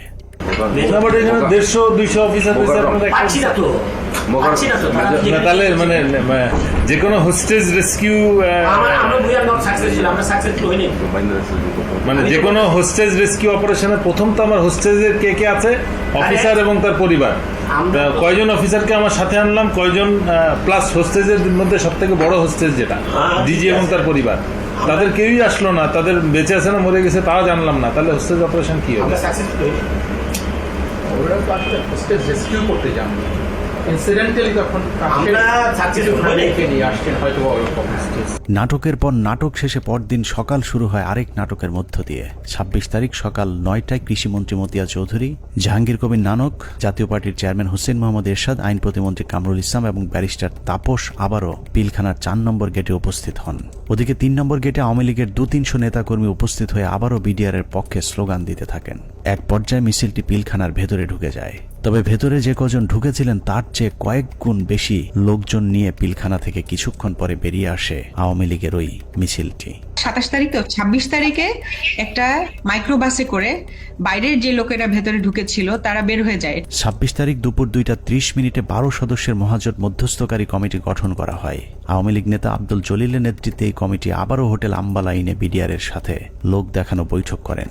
বৈঠক শেষে স্বরাষ্ট্রমন্ত্রী সাহারা খাতুন, জাহাঙ্গীর কবির নানক এবং মির্জা আজম আবারও 4 নম্বর গেট দিয়ে পিলখানায় প্রবেশ করেন। বিকেল 5টায় শেষবারের মতো আবারও ঘোষণা দেওয়া হয় বিডিআর অস্ত্র সমর্পণ করবে। মজার বিষয় হলো বিডিআর এবার আর পুলিশ কিংবা সেনাবাহিনীর কাছে অস্ত্র জমা দেওয়ার কোনো শর্ত দেয়নি। তবে শর্ত না থাকলেও পুলিশের মাধ্যমে পিলখানার নিয়ন্ত্রণ নেয় সরকার। এর পরপরই শেখ হাসিনা জাতির উদ্দেশ্যে ভাষণে বলেন, পরিস্থিতি এখন সম্পূর্ণ সরকারের নিয়ন্ত্রণে। নানা ধরনের গুজব ছড়িয়ে পরিস্থিতিকে ঘোলাটে করার চেষ্টাও মহল বিশেষ করছে, সে বিষয়েও সকলকে সজাগ থাকার আমি অনুরোধ জানাই। 27 তারিখ বাংলাদেশের মানুষের ঘুম ভেঙেছে ইতিহাসের নারকীয় এক হত্যাকাণ্ডের সাক্ষী হয়ে। শোকে বিহ্বল জাতির মেধাবী 57 কর্মকর্তার ক্ষত বিক্ষত এক একটি মরদেহ যেন গোটা জাতিকে দুমড়ে মুচড়ে শোকে স্তব্ধ করে দিয়েছিল।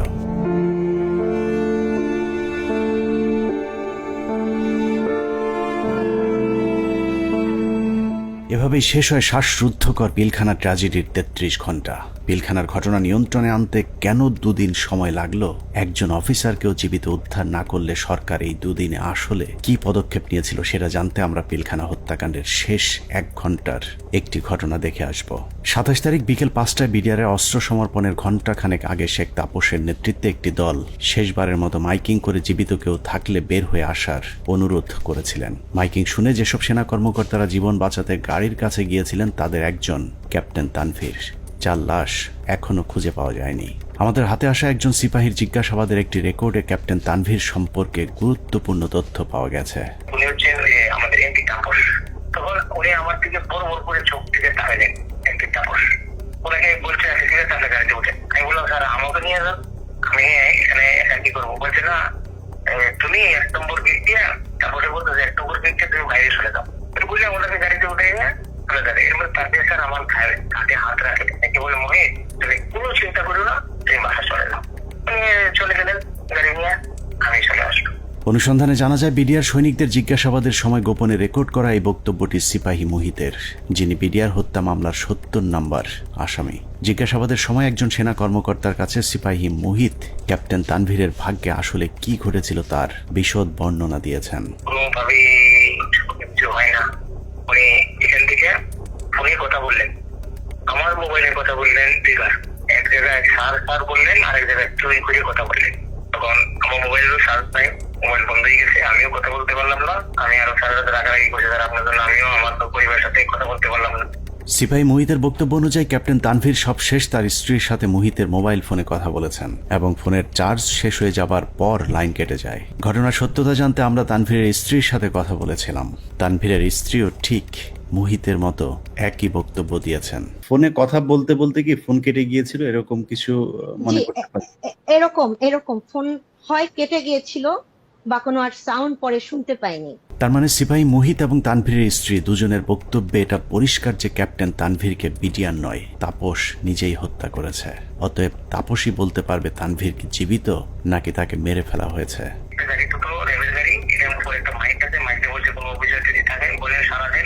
আমরা আপনাদেরকে উদ্ধার করতে আসছি।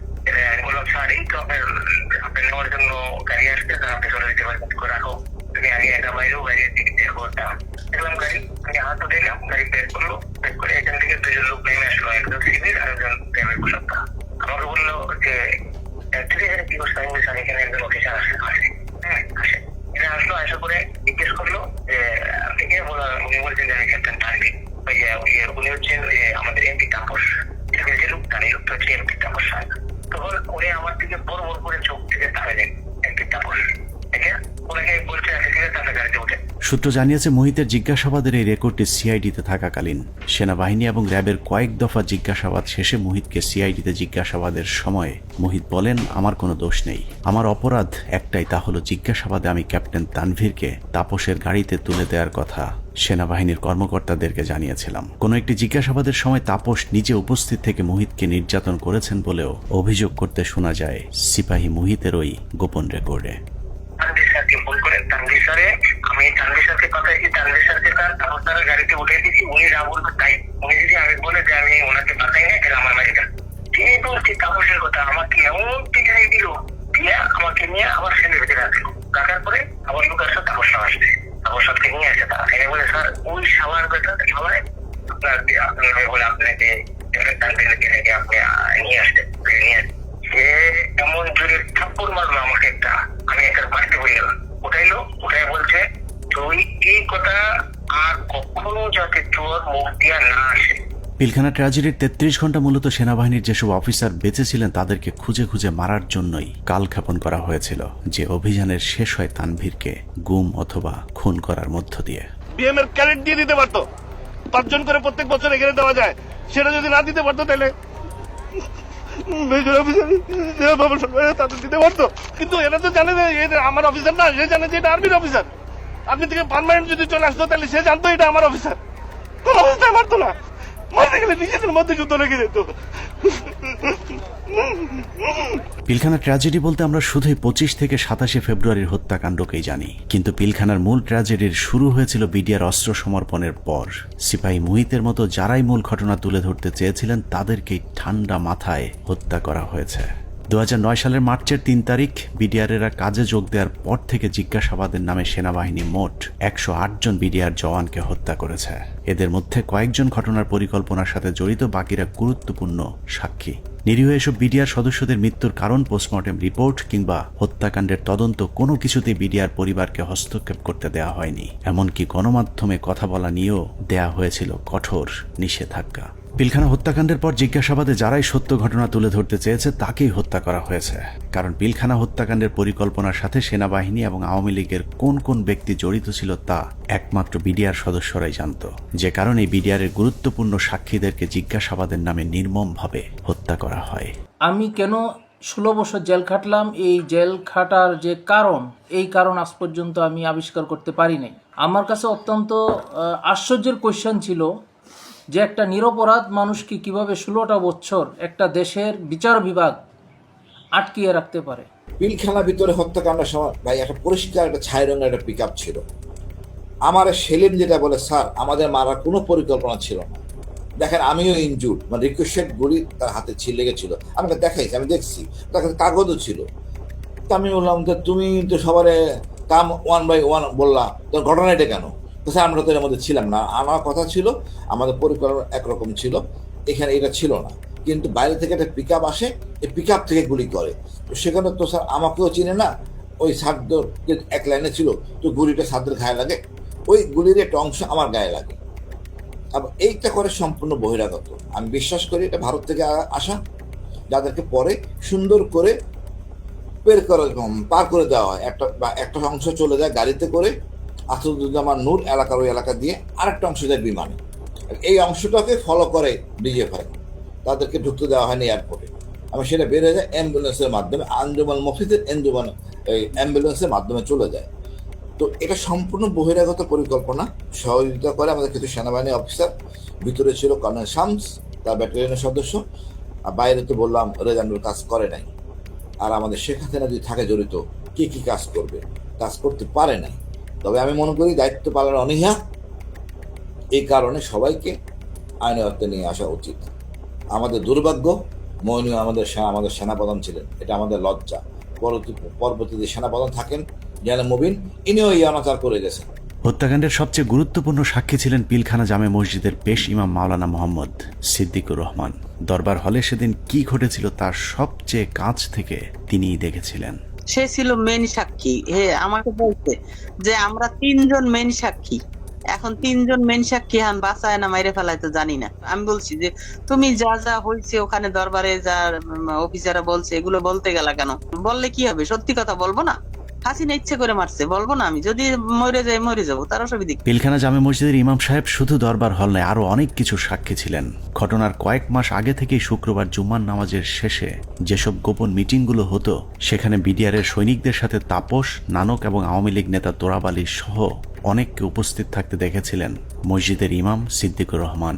এই ডিসেম্বর মাস থেকে প্রতি শুক্রবার আমাদের মসজিদে আসতো, আইসা নামাজ পড়ে তারপর বলতো কি, মুয়াজ্জিন সাহেব, ইমাম সাহেব আপনারা যান, মুয়াজ্জিন সাহেব আপনি পরে এসে একটু মসজিদ আটকাইয়েন, আমরা একটু কথা বলি। কিছু লোক নিয়ে উনি মসজিদের মাঝখানে বসে কথা বলতো, চারপাশে দরজা আটকাইয়া, তাই ওগুলো বাইরে থেকে শোনার কোনো কায়দা নেই, শোনা যাইতো না। এরকম প্রতি শুক্রবার করতো।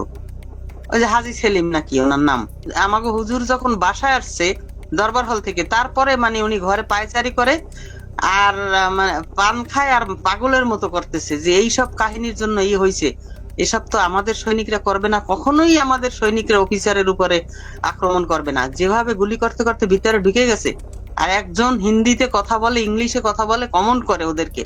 পিলখানা জামে মসজিদের পেশ ইমাম তার পরিবারকে জানিয়েছিলেন, দরবার হলে বিডিআরের একজন সৈনিক প্রথমে অস্ত্র ধরলেও প্রথম হত্যা করা হয় বিডিআরের একজন সৈনিককে, যে কারণেই সৈনিকেরা উত্তেজিত হয়ে উঠেছিলেন। তারপরেও বিডিআরের সৈনিকেরা কোনো অফিসারকে গুলি করেননি, বরং একটি আতঙ্কের পরিবেশ তৈরি করতে চেয়েছিলেন। কিন্তু হঠাৎ করেই কয়েকজন অজ্ঞাত মুখোশধারী দরবার হলে ঢুকে অফিসারদেরকে এলো পাতাড়ি গুলি করতে থাকেন। যারা আমাদের সৈনিক তারা কিন্তু উপরে গুলি করছে, তারা কিন্তু ভিতরে গুলি করেনি, গায়ে গুলি করেনি, তাদেরকে গুলি করার অর্ডার দিছে। একজন মানে বলতেছে আমাদের বাসার সামনে থেকে যায় এক বাবুর্চি, হাতে একটা লাঠি। তখন আমার ছেলে আবার ওয়ালের উপর থেকে বলতেছে, আঙ্কেল আপনি লাঠি নিয়ে যান কেন? আমি যদি লাঠি না নিই না আমার নাকি মেরে ফেলবে। এখন এরা ভয়ে এরা অস্ত্র নিছে, কিন্তু এরা গুলি করে নাই। এরা কি করছে, ওই ছাদের দিকে গুলি করছে, উপরে গুলি করছে, এই করিডোরে ওরা বের হয়ে চলে গেছে। ঘটনার পর জিজ্ঞাসাবাদেও ইমাম সাহেব একই কথা বলেছিলেন, কিন্তু বহিরাগতদের হিন্দিতে কথা বলার বিষয়গুলো বাদ দিয়ে সরকারের লিখে দেওয়া সাক্ষী দেওয়ার জন্য ইমাম সাহেবকে চাপ দেওয়া হয়। কিন্তু ইমাম সাহেব সেই চাপে মিথ্যা সাক্ষী দিতে রাজি হননি, যে কারণে তার উপর শুরু হয় শারীরিক এবং মানসিক নির্যাতন। আমাকে স্টেটমেন্ট ওখানে চেঞ্জ করতে বলছে, আপনার স্টেটমেন্ট সবগুলো ডিলিট করে আমরা নতুন যেটা বলবো সেইটা আপনি দেবেন, সেই বয়ান রেকর্ড করব। এটার জন্য খুব চাপ দিয়েছে। চাপ দেওয়ার পর উনি বলছে যে আমি কোনোদিন এটা পাল্টাবো না, কারণ আমি যা চোখে দেখছি এবং আমি যা যা দেখছি, যা যা ঘটনা ঘটছে, এগুলো আমি বলবোই, এটা ছাড়া আমি মিথ্যা কথা বলতে পারবো না। সেটা আপনারা যা করেন করেন। তখন তারা নিয়ে একটা সৈনিকের মানে লজ্জাস্থানে নাকি কারেন্ট দিয়ে শক দেয়, এইটা দেখাইছে তারে।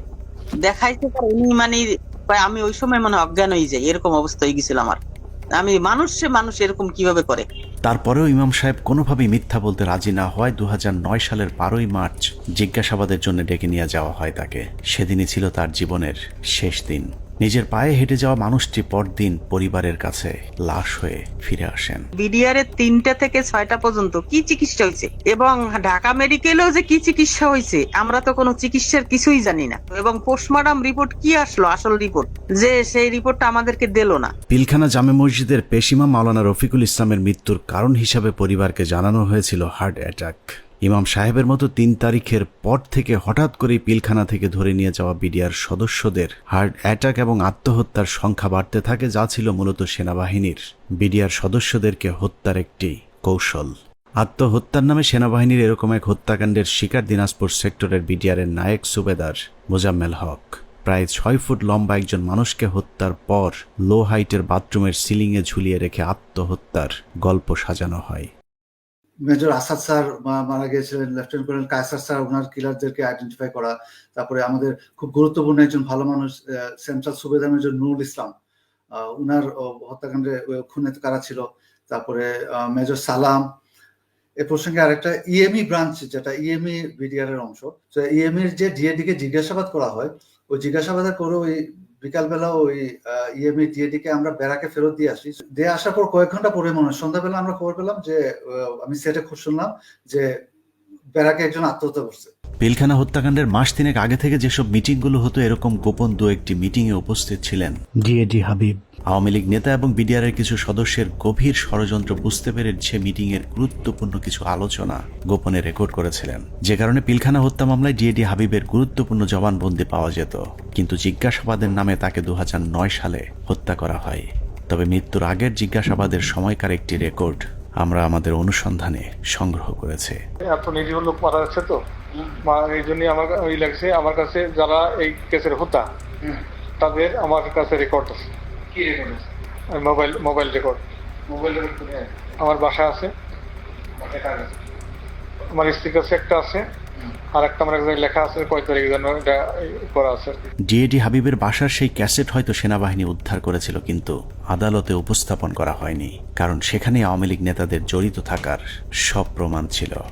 রেকর্ডে লিখে রাখছি এই এদের সাথে কথোপকথনে কারা কারা জড়িত এর ভিতর। বেশ কিছু লোক আছে, যেমন এটা প্রথমে ছিল আগে এমপি সেলিমের কাছে। কোন সেলিম? এমপি শেখ সেলিম আর কি। শেখ সেলিম, হ্যাঁ।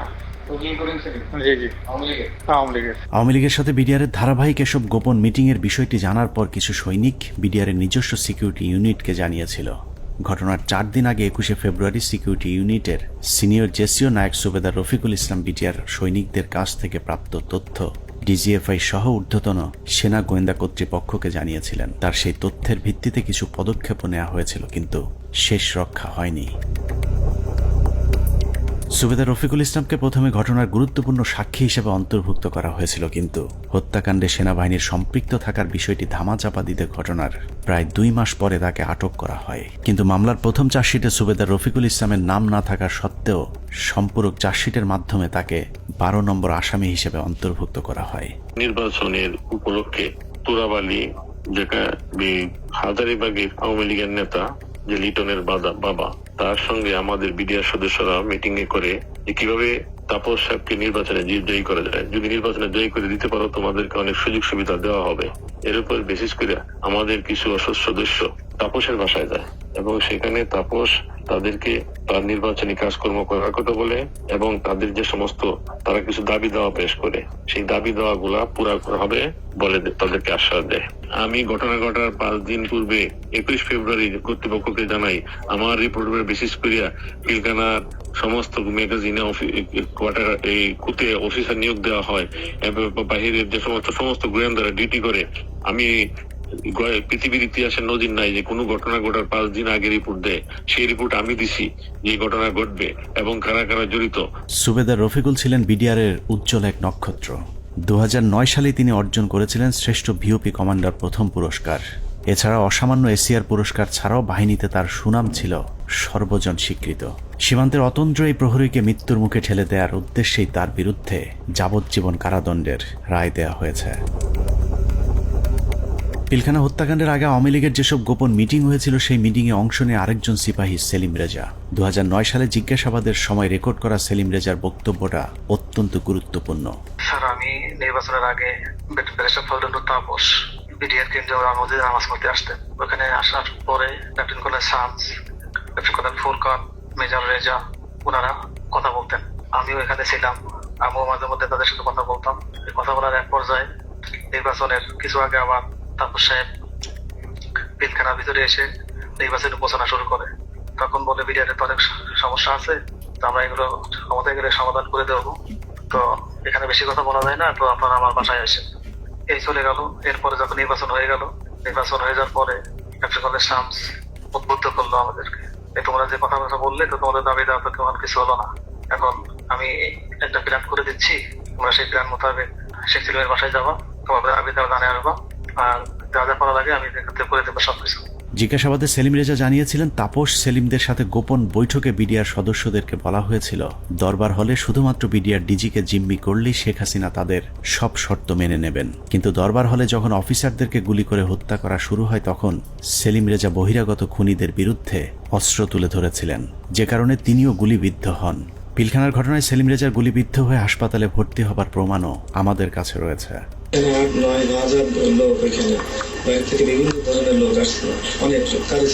সেলিম রেজা তারপরেও অপরাধী, কারণ তিনি বিডিআরের ডিজিকে জিম্মি করতে চেয়েছিলেন, কিন্তু ফাঁসি হবার মতো অপরাধ সেলিম রেজা করেননি।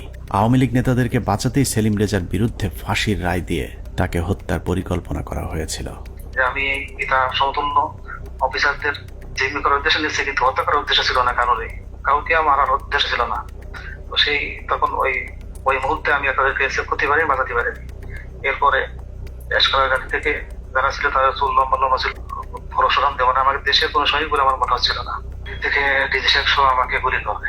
ডিজি সাহেব জায়গায় দরবারের সামনে পড়ে যায়, আর আমার হাতে প্রথমে বুকে লাগে আমার গুলিটা বুলেট প্রুফ থাকায় গুলিটা রিকোয়েস্ট হয়ে মুখের সম্মুখ ভাগ উপরে চলে যায়। আর একটু হলে আমার হয়তো গলায় লাগতো, মানে 3টা গুলি আঘাত আমার গায়ে। পিলখানা হত্যাকাণ্ডের মূল পরিকল্পনাকারীদের আড়াল করতেই বাংলাদেশ সেনাবাহিনী যা করেছে তা হিটলারের বর্বরতাকেও ছাড়িয়ে যায়। হিটলার যদিও অন্য দেশের অন্য ধর্মের মানুষকে হত্যা করতে চেয়েছিল, কিন্তু সেনাবাহিনী নিজেদের সহকর্মীদের উপরেও চালিয়েছে মধ্যযুগীয় বর্বরতা। পিলখানা হত্যাকাণ্ডের মূল পরিকল্পনাকারীদের পরিচয় যেই প্রকাশ করতে চেয়েছে তাকেই দুনিয়া থেকে সরিয়ে দেওয়া হয়েছে। এই ক্ষেত্রে বিডিআরের পাশাপাশি সেনাবাহিনীর কর্মকর্তাদেরকেও ন্যূনতম করুণা দেখায়নি সেনাবাহিনী। পিলখানা হত্যাকাণ্ডের অনেক গুরুত্বপূর্ণ ঘটনার সাক্ষী ছিলেন ক্যাপ্টেন শাহনাজ। তিনি প্রথম হত্যাকাণ্ডে ভারতীয় বাহিনীর উপস্থিতি আবিষ্কার করে গণমাধ্যমকে বক্তব্য দিয়েছিলেন। যে এসএমজিটি দেখা যাচ্ছে সেই এসএমজিটি সিলিংটা নরমাল সিলিং এর মতো না, একটু টেল ইউ দ্যাট এই সিলিং বাইনোকুলারটা আমরা আরবিতে ব্যবহার করি না, আমার জানার মতো বিডিআর ব্যবহার করে না। তার এই বক্তব্যের চড়া মূল্য দিতে হয়েছিল দেশপ্রেমিক সেনা কর্মকর্তা ক্যাপ্টেন শাহনাজ জাহানকে। প্রচন্ড পরিকল্পিত, অনেক আগে থেকে পরিকল্পনা করার বিষয়টা, ওই কথাগুলো তো আমি ওই দিনই বলেছি। তারপরে যেটা হলো যে আমি এরপরে চাকরি ছেড়ে দিই একদিন পরে, আর 27 তারিখে, তো আমি 28 তারিখে আমি প্রথমে করি অ্যাপেন্ডিক্স যে সাবমিট করি যে আমি এখানে আর চাকরি করব না, কারণ হচ্ছে আমার মোরাল ডাউন হয়ে গেছে। এখানে বাংলাদেশের মতো একটা আর্মির ভেতর, ঢাকার ভেতরে কিভাবে এই ঘটনা ঘটলো, কেউ কোনো প্রশ্নের উত্তর দিচ্ছে না আমি যেখানে। এবং আমাকে যখন থ্রেড দেওয়া হলো আমাদেরই প্রতিষ্ঠান থেকে, তখন আমি বুঝে গেলাম যে আসলে এখানে কি হয়েছে। উপরে যে আমি জিজ্ঞেস করছি, তারপরে আমাকে যখন পরবর্তীতে এমএস করলেন, নিজে কল করলেন, তখন আমি স্যারকে বললাম যে স্যার আমাকে স্যারকে বললাম না, তার আগে যে আমি বলেছিলাম যে জামিউল স্যার ছিলেন আমাদের ইঞ্জিনিয়ার স্যার, তখন এমএস ব্রাঞ্চে, তখন আমি স্যারকে প্রশ্ন করেছিলাম যে স্যার এই যে পোস্টিং গুলো হলো, আপনি তো নিজেই পোস্টিং গুলোর সাথে যুক্ত ছিলেন, আপনি কি আমাকে বলতে পারেন যে 57 জন অফিসারকে কেন আপনারা গত 3 মাসে একসাথে পোস্টেড করলেন? আপনারা কি জানতেন স্যার এখানে ওনাদেরকে মেরে ফেলা হবে? উনি আমার ফোন, মানে ওনার যে রিয়াকশনটা ছিল, ধরেন আমার কি হবে যে না তো এরকম কিছু না, আমরা হঠাৎ করে শুনলে কি হয়, হি ওয়াজ লাইক তুমি ফোনে এসব কি আলোচনা করতেছো, it's so secret thing, I have asked him. So উনি আমার ফোনের লাইনটা কেটে দিয়ে আবার অন্য লাইন থেকে কল করেছেন, টিএনডিতে কল করেছেন, যেটা আর্মি লাইন আর কি। সেটাতে উনি বললেন যেটা অনেক সিনিয়র হাই লেভেলের বিষয়, যেটা আমরা জানি হাই লেভেলের বিষয়টা, প্রাইম মিনিস্টার নিজে যুক্ত ছিলেন, ইন্ডিয়া প্রেজেন্ট ছিল। এগুলাতে আমি কর্নেল মোস্তাফিজ স্যারের প্রোগ্রামে দেখলাম ইন্ডিয়া তার ফোর্স নিয়ে বিভিন্ন পয়েন্টে পয়েন্টে কিন্তু উপস্থিত ছিল, এবং ইন্ডিয়ান ফোর্স নিজেই সেটা তার ওয়েবসাইটে প্রকাশ করেছে, যেটা মোস্তাফিজ ভাই স্যার একটা বলেছেন। সো ওইটা হচ্ছে হাই লেভেলের বিষয়, যেটা আমরা কেউ জানতাম না। নিজের চোখের সামনে সহকর্মীদের পরিকল্পিত হত্যাকাণ্ড কোনোভাবেই মেনে নিতে পারেননি শাহনাজ, যে কারণে বিডিআর হত্যাকাণ্ডের বিচার নিয়ে সবচেয়ে সোচ্চার ছিলেন ক্যাপ্টেন শাহনাজ। কিন্তু ক্যান্টনমেন্টের নিয়ন্ত্রণে থাকা সেনাবাহিনীর ওই পক্ষটি ক্যাপ্টেন শাহনাজকে থামাতে পরিকল্পিতভাবে তার স্বামীকে হত্যা করেন। হাজব্যান্ড যিনি পরবর্তীতে মারা যান, তিনি ছিলেন 44 আপনার মানে বিএমএ লং কোর্সের কন্টেম্পোরারি। উনি ছিলেন ফাইটার পাইলট, কোঅর্ডিনেটর আশরাফ ইবনে আহমেদ। তো তার কাছে আমি একটা ইনফরমেশন পাই, যেমন সে তখন ঢাকায় ছিল, তার ইউনিটে ছিল, সে MiG-29 এর পাইলট ছিল। সে আমাকে ওই 7টা বা 7:30টার দিকে জানায় যে তার একজন আত্মীয় সিভিল, সে নাকি তাকে ফোন করেছিল এবং তারা বলেছিল যে তারা খুব ভয় পাচ্ছে, মানে এই জিনিসটার সাথে অনেকগুলো প্রোগ্রামার যুক্ত ছিল, প্রোগ্রামার। পিলখানা হত্যাকাণ্ডকে কেন্দ্র করে 4 দফায় মোট 96 জন মেধাবী সেনা কর্মকর্তাকে বহিষ্কার, আটক, জেল, গুম কিংবা হত্যা করা হয়েছে। এর মধ্যে হত্যাকাণ্ডের পরপর সেনাকুঞ্জে প্রধানমন্ত্রী এবং সেনাপ্রধানের সামনে প্রতিবাদ করার অপরাধে প্রথমেই সেনাবাহিনীর 13 জন অফিসারকে বহিষ্কার করা হয়। পিলখানার মূল ঘটনা তৎকালীন সময়ে গঠিত তদন্ত কমিশনকে জানানোর অপরাধে 5 জন কমান্ডোকে তাপসের উপর মিথ্যা গ্রেনেড হামলা মামলায় ফাঁসানো হয়। এদের 5 জনকে 13 মাস অজ্ঞাত স্থানে গুম করে রাখার পর গ্রেফতার দেখানো হয়। তারপর সবাইকে মিথ্যা মামলায় ফাঁসিয়ে 5 বছর করে কারাদণ্ড দেয়া হয়। তাপস হত্যা মামলা চেষ্টা, এটা একটা ভুয়া মামলা যেটা মতিঝিল থানায় দায়ের করা হয় এবং এইটাতে যে সমস্ত সিভিলিয়ান যারা অপরাধী আছে তাদেরকে বিচারের আওতায় আনার আগেই একই অপরাধে আর্মির 5 জনকে, ভেরি ইয়াং ট্যালেন্টেড অফিসার যারা খুবই অ্যাক্টিভ ছিল, যারা তারা হয় এই তদন্তের সাথে সম্পৃক্ত অথবা এই বিডিআর হত্যাকাণ্ডের বিরুদ্ধে সোচ্চার ছিল, তাদেরকে প্রথম গুম করা হয়, ব্যাপকভাবে শারীরিক নির্যাতন করা হয় এবং পেপার ওয়ার্ক, সব থেকে দুঃখজনক হচ্ছে কাগজে কোর্ট মার্শাল, মানে তাদেরকে গুম অবস্থায় পেপার সই করে দেখানো হয়। যখন জেলে হস্তান্তর করা হয় তখন তারা জানতে পারে যে তাদেরকে 5 বছর জেলে দেওয়া হয়েছে। এর মধ্যে একটা দীর্ঘ সময় তাদের পরিবার জানতোই না তারা কোথায় এবং তারা কিভাবে তাদের কি অবস্থায় আছে। আমি একটু 5 জন অফিসারের নাম বলি। এরা হচ্ছে captain Fuad, captain Rajib, captain Helal, captain Reza এবং ক্যাপ্টেন সুবাইল। এরা কিন্তু হয় তদন্তের মধ্যে জেনে গেছিল যে আসলে কি জিনিসটা হচ্ছে, কারণ আমরা যেই জবানবন্দি ইনিশিয়াল ইন্টারোগেশনের পরে সেটা পাইতাম, তারা কিন্তু ওদের সাথে শেয়ার করতাম। এবং এই ক্যাপ্টেন রাজীব, ক্যাপ্টেন ফুয়াদ, তারা তো MI3 থেকে বের হয়ে আসছিল, অস্ত্র নিয়ে বের হয়ে আসছিল যে তারা ঢুকে অফিসারদের উদ্ধার করবে। এই সমস্ত অফিসারকে করলো কি, কয়েকদিন পরে, বিডিআর ঘটনার কয়েকদিন পরে তারা এখানে একটা ভয়ঙ্কর খেলা খেলে। তাদের ধারণা থেকে এই অফিসাররা যদি বাইরে থাকে বা জীবিত থাকে তাহলে কিন্তু সত্যটা প্রকাশ পেয়ে যাবে যে এর মধ্যে ভারত জড়িত, এর মধ্যে আওয়ামী লীগ জড়িত, আওয়ামী লীগের কোন কোন নেতা জড়িত। হঠাৎ করে ডিবির মনিরুল ইসলাম এবং র্যাবের তখন লেফটেন্যান্ট কর্নেল জিয়াউল হাসান, খুনি জিয়াউল হাসান, তারা প্রথম আলোর সাথে মিলে একটা চক্রান্ত করলো। চক্রান্তটা কিভাবে, এই যে 5 জন অফিসারের নাম বললাম তারা কিন্তু তখন বিভিন্ন দপ্তরে চাকরি করতেছে, তদন্তে সাহায্য করতেছে। তারা বেশি সবাই কমান্ডো, সবাই বাংলাদেশ সেনাবাহিনীর সব থেকে প্রশিক্ষিত অফিসার, পেশাদার অফিসার, তারা কাজ করতেছে তাদের অফিসে। প্রথম আলোর নিউজ আসলো যে তাপসের উপরে যে বোমা হামলা হয়েছে, মনিরুলের উদ্ধৃতি দিয়ে, মনিরুল প্রথম আলোকে দিয়ে এই চালটা চাললো যে যে তাপসের উপরে বোমা হামলা হয়েছে সেটাতে সম্ভবত আরো 7 জন জড়িত আছে যারা সেনাবাহিনীর অফিসার। তার 2 দিন পরে প্রথম আলো আবার একটা নিউজ ছাপলো, আবারও মনিরুলের উদ্ধৃতি দিয়ে, সেই মানে পুলিশের ডিবির মনিরুল, পরে যে সিটিআইটি অর সামথিং সেটার প্রধান ছিল, তার বুদ্ধিতে কি আসলো, এই সমস্ত অফিসারকে সেনা কর্তৃপক্ষ অ্যারেস্ট করছে এবং তাদেরকে জিজ্ঞাসাবাদে তারা স্বীকার করছে যে তাপসীর উপরে তারা গ্রেনেড হামলা চালাইছিল, বোমা হামলা চালাইছিল। তখনও কিন্তু সে অফিসাররা পেপার দেখে, তারা অফিসে বসে পেপার দেখে দেখতেছে, প্রথম আলো লিখছে যে তাদেরকে নাকি অ্যারেস্ট করা হয়েছে কয়েকদিন আগে এবং তারা নাকি স্বীকারোক্তিমূলক জবানবন্দি দিছে যে তারা তাপসকে হত্যার চেষ্টা করছিল। তৃতীয় দফায় 2009 সালের সেপ্টেম্বর মাসে ব্রিগেডিয়ার জেনারেল আজমি সহ 7 জনকে বহিষ্কার করা হয়, যাদেরকে পরবর্তীতে লম্বা সময় গুম রেখে নির্যাতন করা হয়েছে। সবশেষ বিডিআর হত্যাকাণ্ড নিয়ে সরব ছিলেন এরকম অন্য কর্মকর্তাদেরকে চিহ্নিতকরণের কাজ চলতে থাকে। 2011 সালে MI-STর মেজর জিয়া সহ মোট 68 জন সেনা কর্মকর্তাকে মিথ্যা অভ্যুত্থানের অভিযোগ তুলে একসাথে বহিষ্কার করা হয়। এর মধ্যে 4 জনকে ছেড়ে দেওয়া হলেও বাকি 64 জনকে বিভিন্ন মেয়াদে সাজা দেওয়া হয়েছে, যাদের অনেকেই দীর্ঘদিন গুমের শিকার হয়েছিলেন। সবচেয়ে মর্মান্তিক পরিণতি হয়েছিল মেজর জেনারেল রফিক এবং কর্নেল শহীদের, যারা দুজন শেষ মুহূর্ত পর্যন্ত বিডিআর হত্যাকাণ্ডের মূল রহস্য উদ্ঘাটনের চেষ্টা চালিয়ে যাচ্ছিলেন। এই দুজন কর্মকর্তাকে যশোর থেকে জরুরি ভিত্তিতে প্রধানমন্ত্রী PSO-FDর আদেশে ঢাকায় আসতে বলা হয়। হেলিকপ্টারে ঢাকায় আসার পথে সুপরিকল্পিতভাবে দুজনকেই হেলিকপ্টার ক্র্যাশের নাটক সাজিয়ে হত্যা করা হয়। পিলখানা হত্যাকাণ্ডের শেষ শিকার ক্যাপ্টেন তানভীরকে শেখ তাপসের গাড়িতে তুলে দেওয়ার পর তার ভাগ্যে কি ঘটেছে সেটা নিয়েও সেনাবাহিনী কোনো তদন্ত হতে দিতে চায়নি, যে কারণেই অন্য একজনের লাশ ক্যাপ্টেন তানভীর বলে দাফন করা হয়। সেনাবাহিনীর পক্ষ থেকে অপরিচিত একজনের কবরে তানভীরের নাম ফলক বসিয়ে দেওয়া হয়, কিন্তু তানভীরের পরিবার এখনো প্রিয় মানুষের অপেক্ষায়। বললো এখন যদি তুই বাঁচতে চাস তাহলে তুই একটা লাশ নে। এখানে আমার শ্বশুর শাশুড়ি কোনোভাবেই তো মেনে নিল না, এমনকি ওই প্রোগ্রামে আমার আম্মুকে বললো যে আপনাকে ইয়ে করা হবে, MP করে দেওয়া হবে।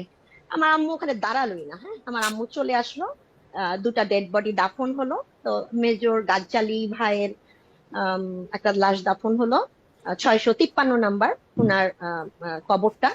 ওনার শাশুড়িকে হচ্ছে পরবর্তীতে আওয়ামী লীগের MP করা হলো। আমার আম্মু তো ডিনাই করলো, আমার আম্মু এটা মেনে নিল না। আর আমার শ্বশুরকে বললো যে আপনার ফরেন মিনিস্ট্রিতে জব দিবে। আমার দেবরকে ও তো দেশের বাইরে থাকে, বললো যে তাকে আনানো হোক, তাকে হচ্ছে সরাসরি ক্যাপ্টেন হিসাবে ঢুকিয়ে দিবে আর্মিতে। আমাদের আসলে কোনো ফ্যামিলি আমরা কম্প্রোমাইজড কখনোই হইনি। পিলখানা হত্যাকাণ্ডে একজন সামরিক গুরুত্বপূর্ণ সাক্ষীকে হত্যা করা হয়েছিল। তিনি হলেন নাসির উদ্দিন আহমেদ পিন্টু। পিলখানা হত্যাকাণ্ডে বিএনপিকে জড়াতেই আটক করা হয় পুরান ঢাকার জনপ্রিয় এই বিএনপি নেতাকে। এরপর জেলখানায় বিডিআর মামলার আসামিরা তাকে গুরুত্বপূর্ণ তথ্য জানিয়েছিলেন, যে কারণেই পিন্টুকে পরিকল্পিতভাবে হত্যা করা হয়। জেলখানায় যখন এরা এত তথ্য দিত আমাকে, তখন আমি খুব বিব্রত অবস্থায় পড়ি, কারণ আমি তো আসলে কিছুই করতে পারবো। আমি তাদেরকে বলি, পিন্টু ভাই আছে, তাকে সব বলো। উনি তো প্রায় প্রতি সপ্তাহে উনি কোর্টে যান, কোর্টে গেলে তথ্যটা পাস করতে পারবেন, তোমাদের দায়িত্ব পিন্টু ভাইকে বলা। আমার বিশ্বাস, আমি ধারণ করি পিন্টু ভাই সকল তথ্য জানতেন জেলে থাকে, যে সবাই ওখানে আছে, এই জানার জন্য পিন্টু ভাই মারা গেছেন জেলে। হত্যাকাণ্ডের সব সাক্ষীদের নিশ্চিহ্ন করার এই পরিকল্পনা ছিল অত্যন্ত সুদীর্ঘ, বিস্তৃত। বিডিআর সদস্যদেরকে জিজ্ঞাসাবাদের নামে ধরে নিয়ে যাওয়া সেনা কর্মকর্তা, CIDর কর্মকর্তা আব্দুল কাহার আকন্দ সহ অন্য কর্মকর্তারা ডেথ সার্টিফিকেট এবং পোস্টমর্টেমের সাথে জড়িত সকলেই ছিল এই পরিকল্পনার অংশ। পিলখানা হত্যাকাণ্ডের সব সাক্ষীদের মুখ বন্ধ করবার পর শুরু হয় বিচার, যে বিচারের নামে বিডিআরের 18,519 জন জওয়ানের সাথে ইতিহাসের নিষ্ঠুরতম নৃশংসতা চালানো হয়েছে। এই মামলায় মূল পরিকল্পনাকারীদের বাঁচিয়ে দিয়ে সাক্ষীদেরকে করা হয়েছে খুন, খুনিদের করা হয়েছে সাক্ষী আর চোখে দেখেনি এমন সাক্ষীদের বর্ণনাতেই হয়েছে ফাঁসির রায়। উদুরপিণ্ডি বুদর ঘাড়ে চাপিয়ে সেনাবাহিনী তাদের অপকর্মের দায় চাপিয়ে দিয়েছে নিরীহ বিডিআরদের উপর।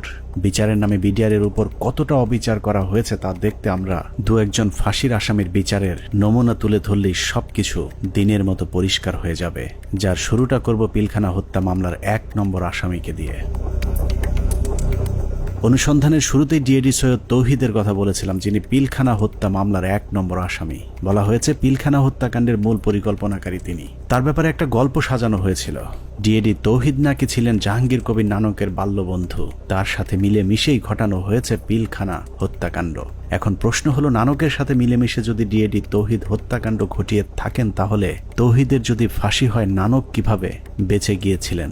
আমার হাজবেন্ড কোনো মন্ত্রী, কোনো MP কারো বাসায় যায় নাই, কোনো মিটিং এ তার নাম নাই, কোথাও সে নাই। প্রধানমন্ত্রীর কাছে সে গেছে, এইখান থেকেই তার শুরু হলো। প্রধানমন্ত্রীর কাছে সে কিভাবে গেল, তাকে কিভাবে নিয়ে যাওয়া হইলো, পরবর্তীতে সে কি করলো, সবকিছুই তো কাগজে কলমে আসছে, তারপরও কেন তাকে 1 নম্বর আসামি বানাইয়ে এত বড় শাস্তি দেওয়া হইলো?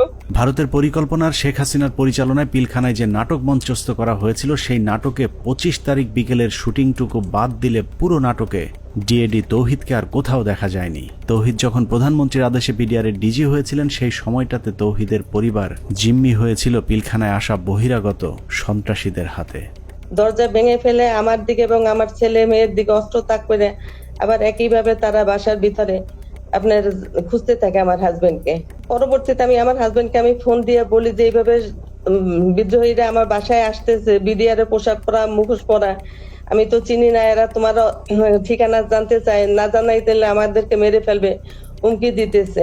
তারপরেও ধরুন ডিএডি তৌহিদ মূল পরিকল্পনা করেছিল, কিন্তু তার বিরুদ্ধে যে অভিযোগ আনা হয়েছে সেখানেও নাটকের পর নাটক সাজানো হয়েছে। ডিএডি সৈয়দ তৌহিদের ফাঁসি হয়েছে মেজর আসাদ হত্যার হুকুমের আসামি হিসেবে, যার সাক্ষীর উপর ভিত্তি করে ডিএডি তৌহিদের ফাঁসির রায় হয়েছে সেই সিপাহীর নাম আনোয়ার হোসেন। সিপাহী আনোয়ার তার দণ্ডবিধির 164 ধারার জবানবন্দিতে বলেছেন ডিএডি তৌহিদের নির্দেশে মেজর আসাদকে হত্যা করা হয়েছে। সিপাহী আনোয়ার তার জবানবন্দিতে বলেছেন 25 ফেব্রুয়ারি আনুমানিক 9:50 সময় ডিএডি তৌহিদ স্যার এসে উত্তেজিত হয়ে নির্দেশ দেন যে তোমরা সকলে অস্ত্রাগারে গিয়ে অস্ত্র নিয়ে আর্মি অফিসারদের খতম করো। ওই সময় আমাদের অফিসের সামনে মার খেতে থাকা মেজর আসাদ স্যার বলেন আমাকে বাঁচাও, ওরা আমাকে মারছে বলে দৌড়ে দোতলার সিঁড়ির কাছে পড়ে যান।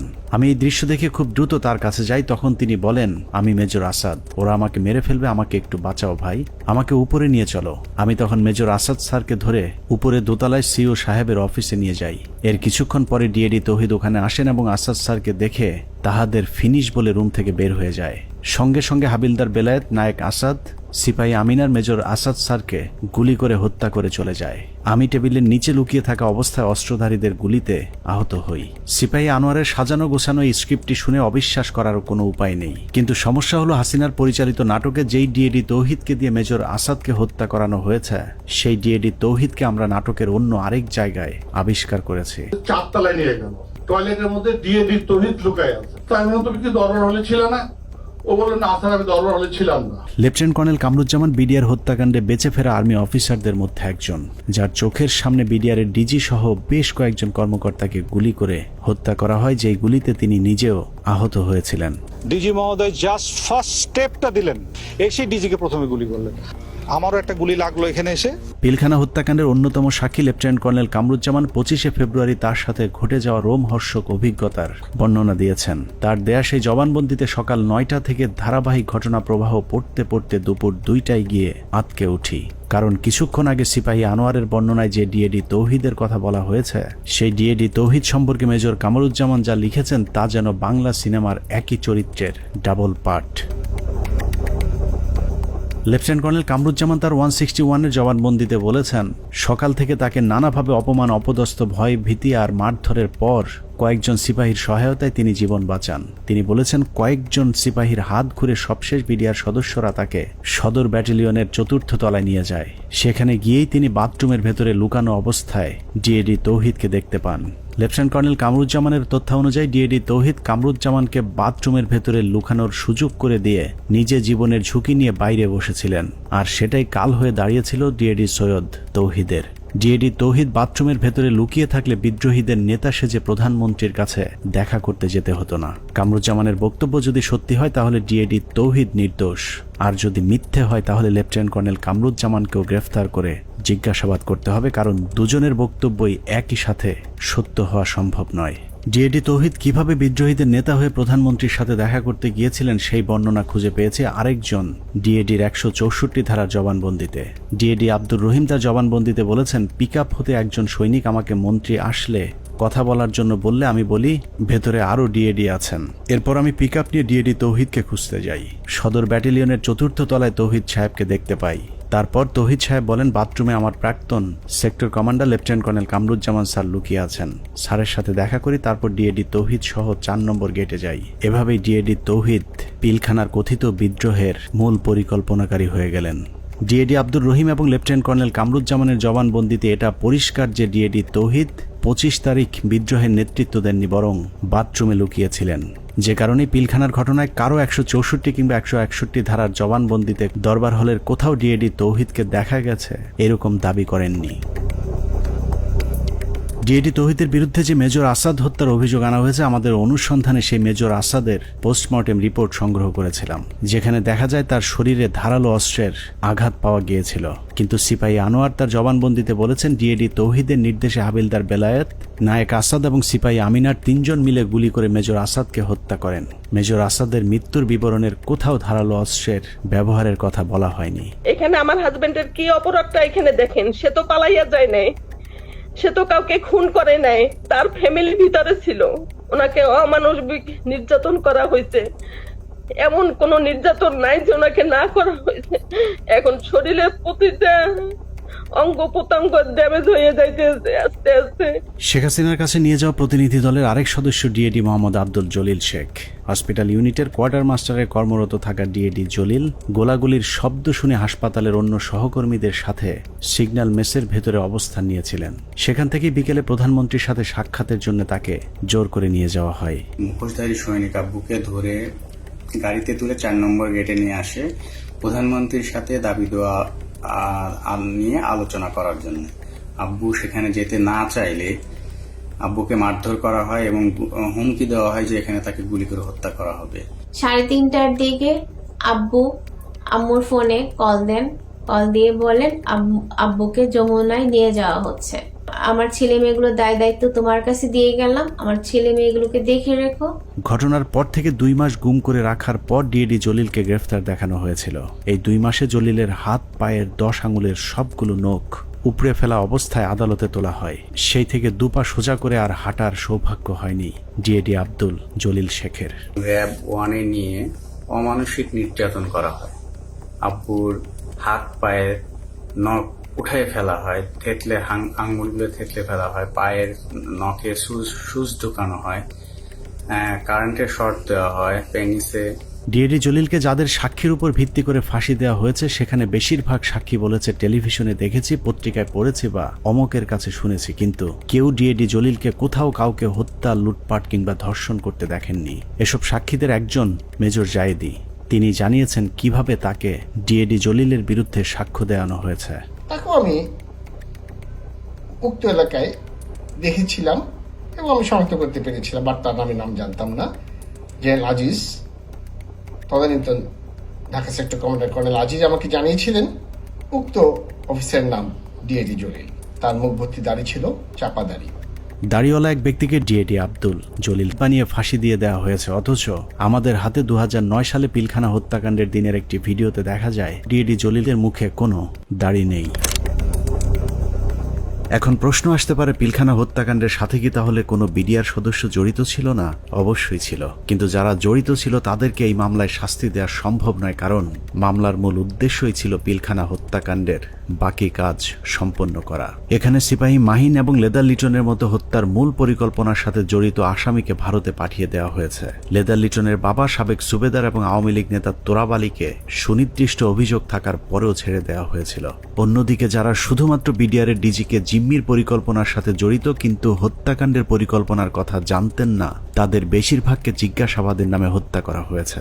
বাদবাকি যারা আছেন তাদেরকেও ফাঁসির রায় দিয়ে হত্যার পরিকল্পনা ছিল, যেন আওয়ামী লীগের কোন কোন নেতা এই হত্যাকাণ্ডের পরিকল্পনার সাথে জড়িত তাদের নাম কেউ জানতে না পারে। পিলখানা হত্যাকাণ্ড যে বিডিআরকে ধ্বংস করে দেওয়ার জন্যই করা হয়েছিল তার প্রমাণ হাস্যকর এই মামলায় 18,519 জন বিডিআর জওয়ানকে আসামি করা। এদের মধ্যে বেশিরভাগ বিডিআর জওয়ান নির্দোষ প্রমাণিত হলেও কাউকেই চাকরি ফেরত দেওয়া হয়নি। উল্টো যাদেরকে ছেড়ে দেওয়া হয়েছে সবার কাছ থেকে বড় অঙ্কের টাকা নিয়ে তারপর তাদেরকে মুক্তি দেওয়া হয়। অনেক অপরাধীকে টাকার বিনিময়ে সাক্ষী বানানো হয়েছে, আবার অনেক নিরীহ বিডিআর সদস্যকে কোনো কারণ ছাড়াই শাস্তি দেওয়া হয়েছে। 2009 সালের 25 ও 26 তারিখে বিডিআর পিলখানায় ঘটে যায় বিডিআর বিদ্রোহের নারকীয় হত্যাকাণ্ড। এই হত্যাকাণ্ডের সময় সে 9 দিনের ছুটিতে বাড়িতে অবস্থান করে।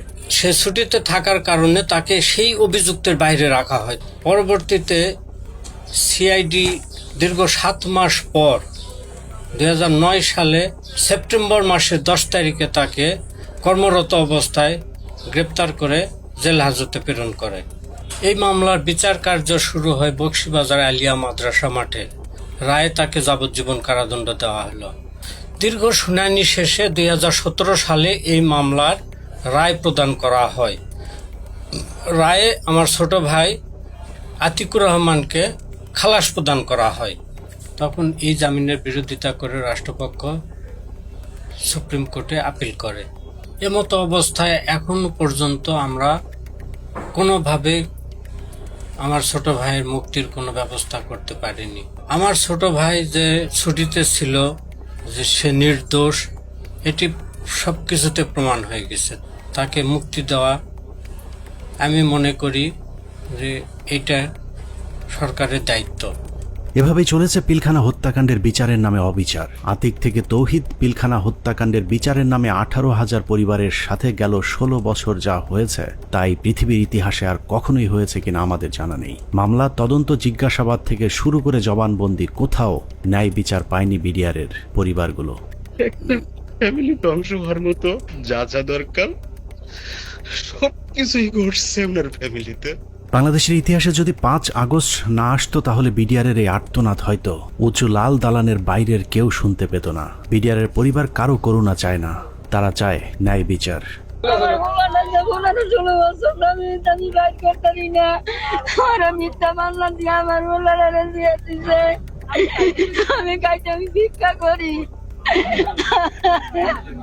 অনেক হয়েছে, আর না। পিলখানা হত্যাকাণ্ড নিয়ে নতুন করে কমিশন তৈরি হয়েছে। আমরা সেই কমিশনের কাছে সুষ্ঠু তদন্ত চাই।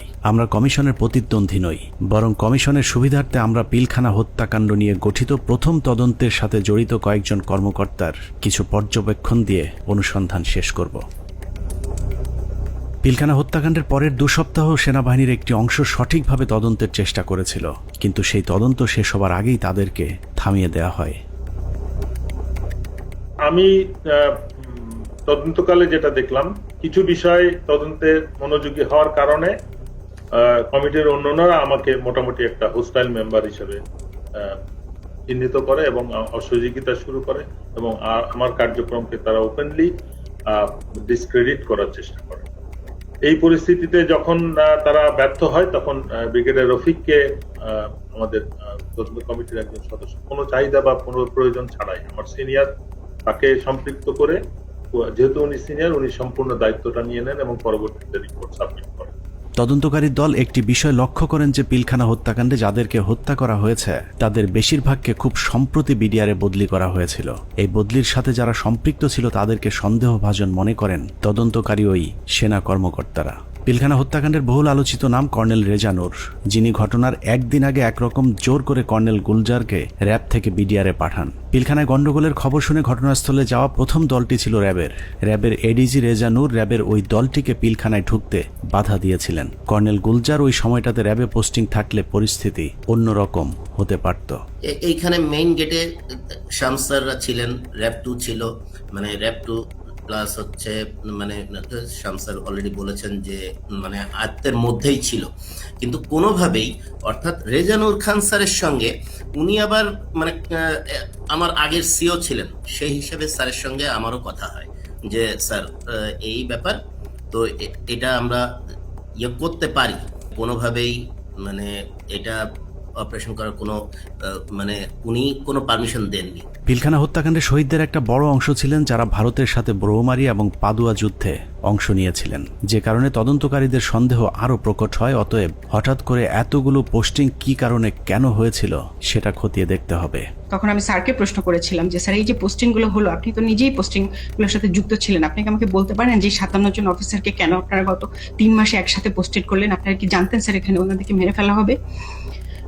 উনি আমার ফোন মানে ওনার যে রিয়াকশনটা ছিল, ধরেন আমার কি হবে যে না তো এরকম কিছু না, আমরা হঠাৎ করে শুনলে কি হয়, হি ওয়াজ লাইক তুমি ফোনে এসব কি আলোচনা করতেছো, it's so secret thing, I have asked হিম।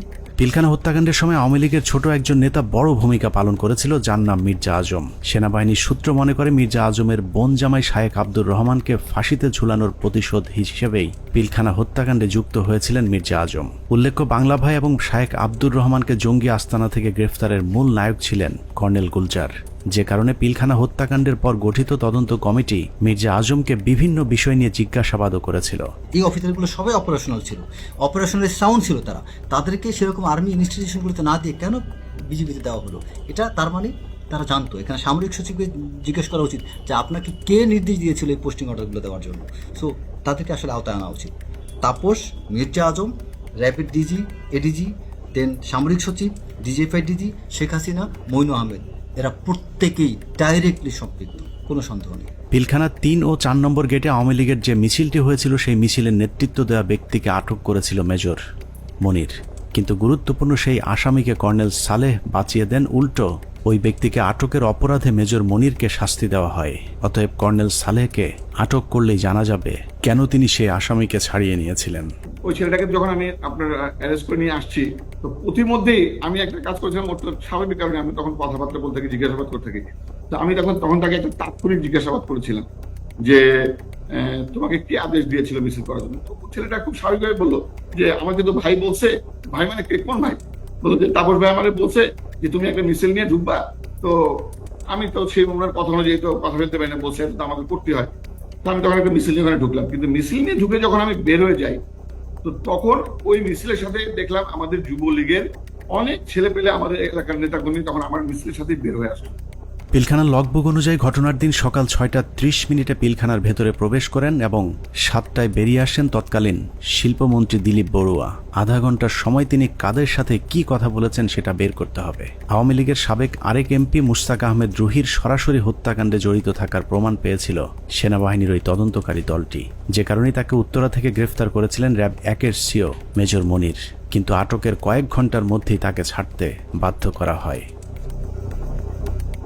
আওয়ামী লীগের আরও ডজনখানেক মন্ত্রী প্রতিমন্ত্রীর নাম জিজ্ঞাসাবাদের তালিকায় ছিল, কিন্তু তাদের বিরুদ্ধে পরবর্তীতে কোনো ব্যবস্থা নেওয়া হয়নি। এর মধ্যে সাবেক স্বরাষ্ট্র প্রতিমন্ত্রী সোহেল তাজ ছিলেন অন্যতম সন্দেহভাজন পরিকল্পনাকারী, যিনি পর্দার আড়ালে থেকে ঠান্ডা মাথায় ভারতীয় গোয়েন্দা সংস্থার সাথে যুক্ত হয়েছিলেন।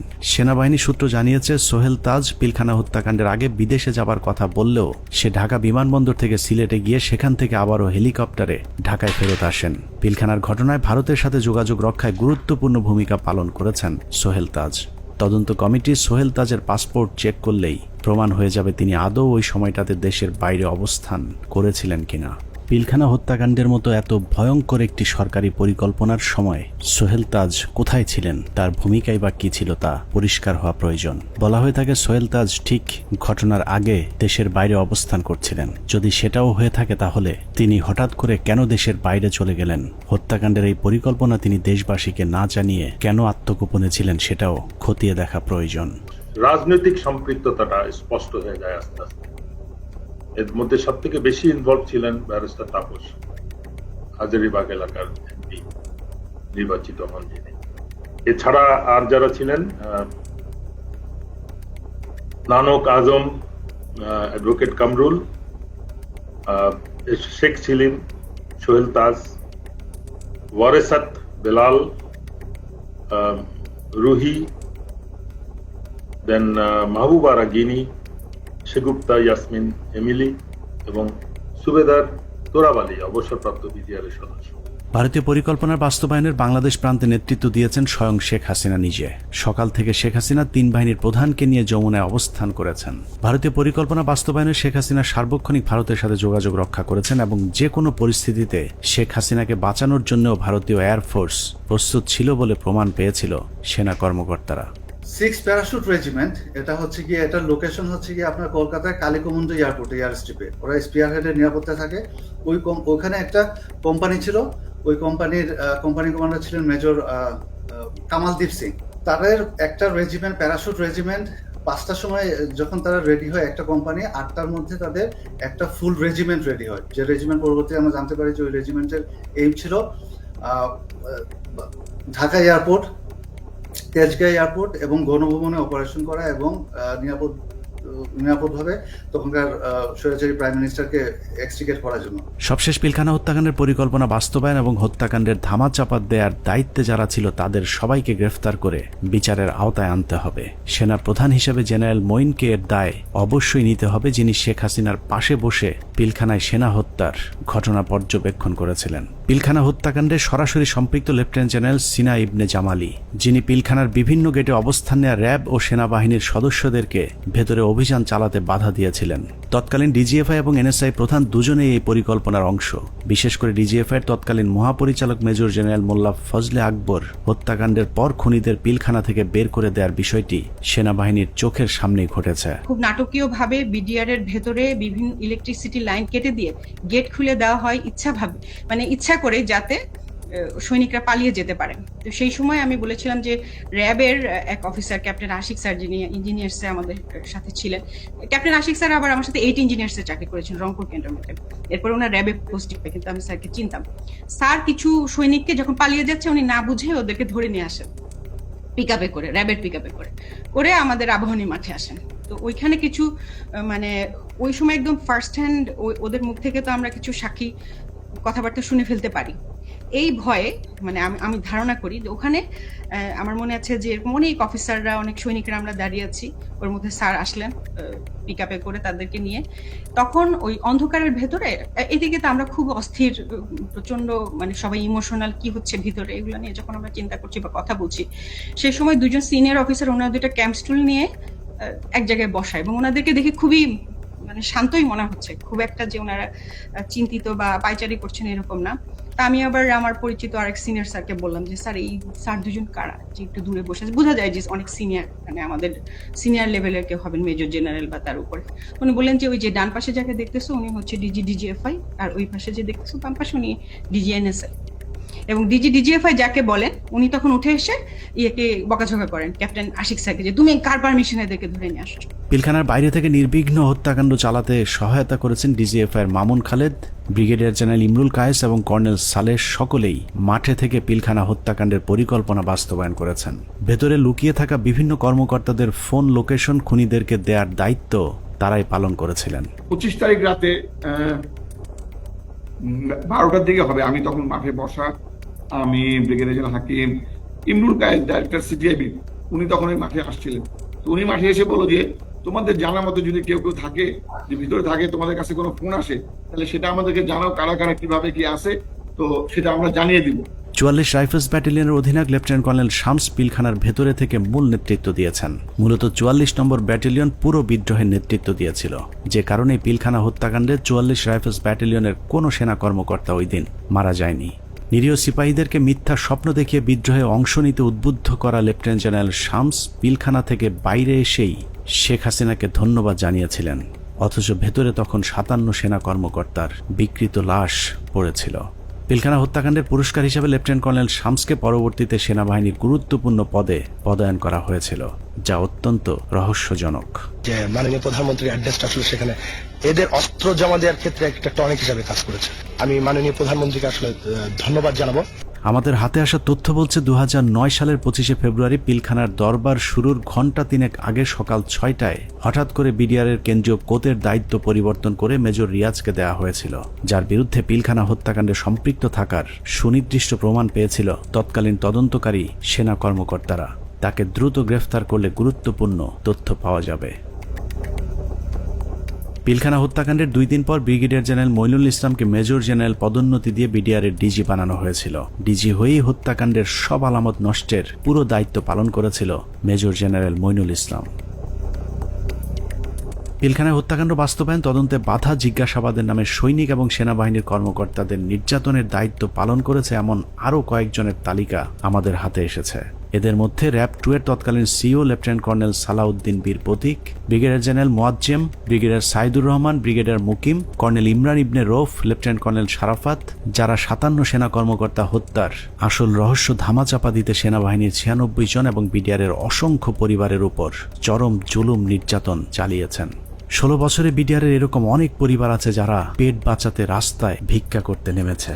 আমাদের অনুসন্ধানে কোনো অপরাধীকে বাঁচাতে চাইনি কিংবা নির্দোষীকে ফাঁসাতেও চাইনি। আমরা আসলেই একটা সুষ্ঠু তদন্ত সাপেক্ষে বিচার চাই, যেই বিচারে শুধুই বিডিআর নয়, সব খুনিদের বিচার হবে। নিরীহ বিডিআরদেরকে দ্রুত মুক্তি দেওয়া হবে এবং যারা নিরপরাধ ছিল তাদেরকে আবারও চাকরি সহ সকল সুযোগ সুবিধা ফেরত দিতে হবে। আল্লাহ হাফেজ।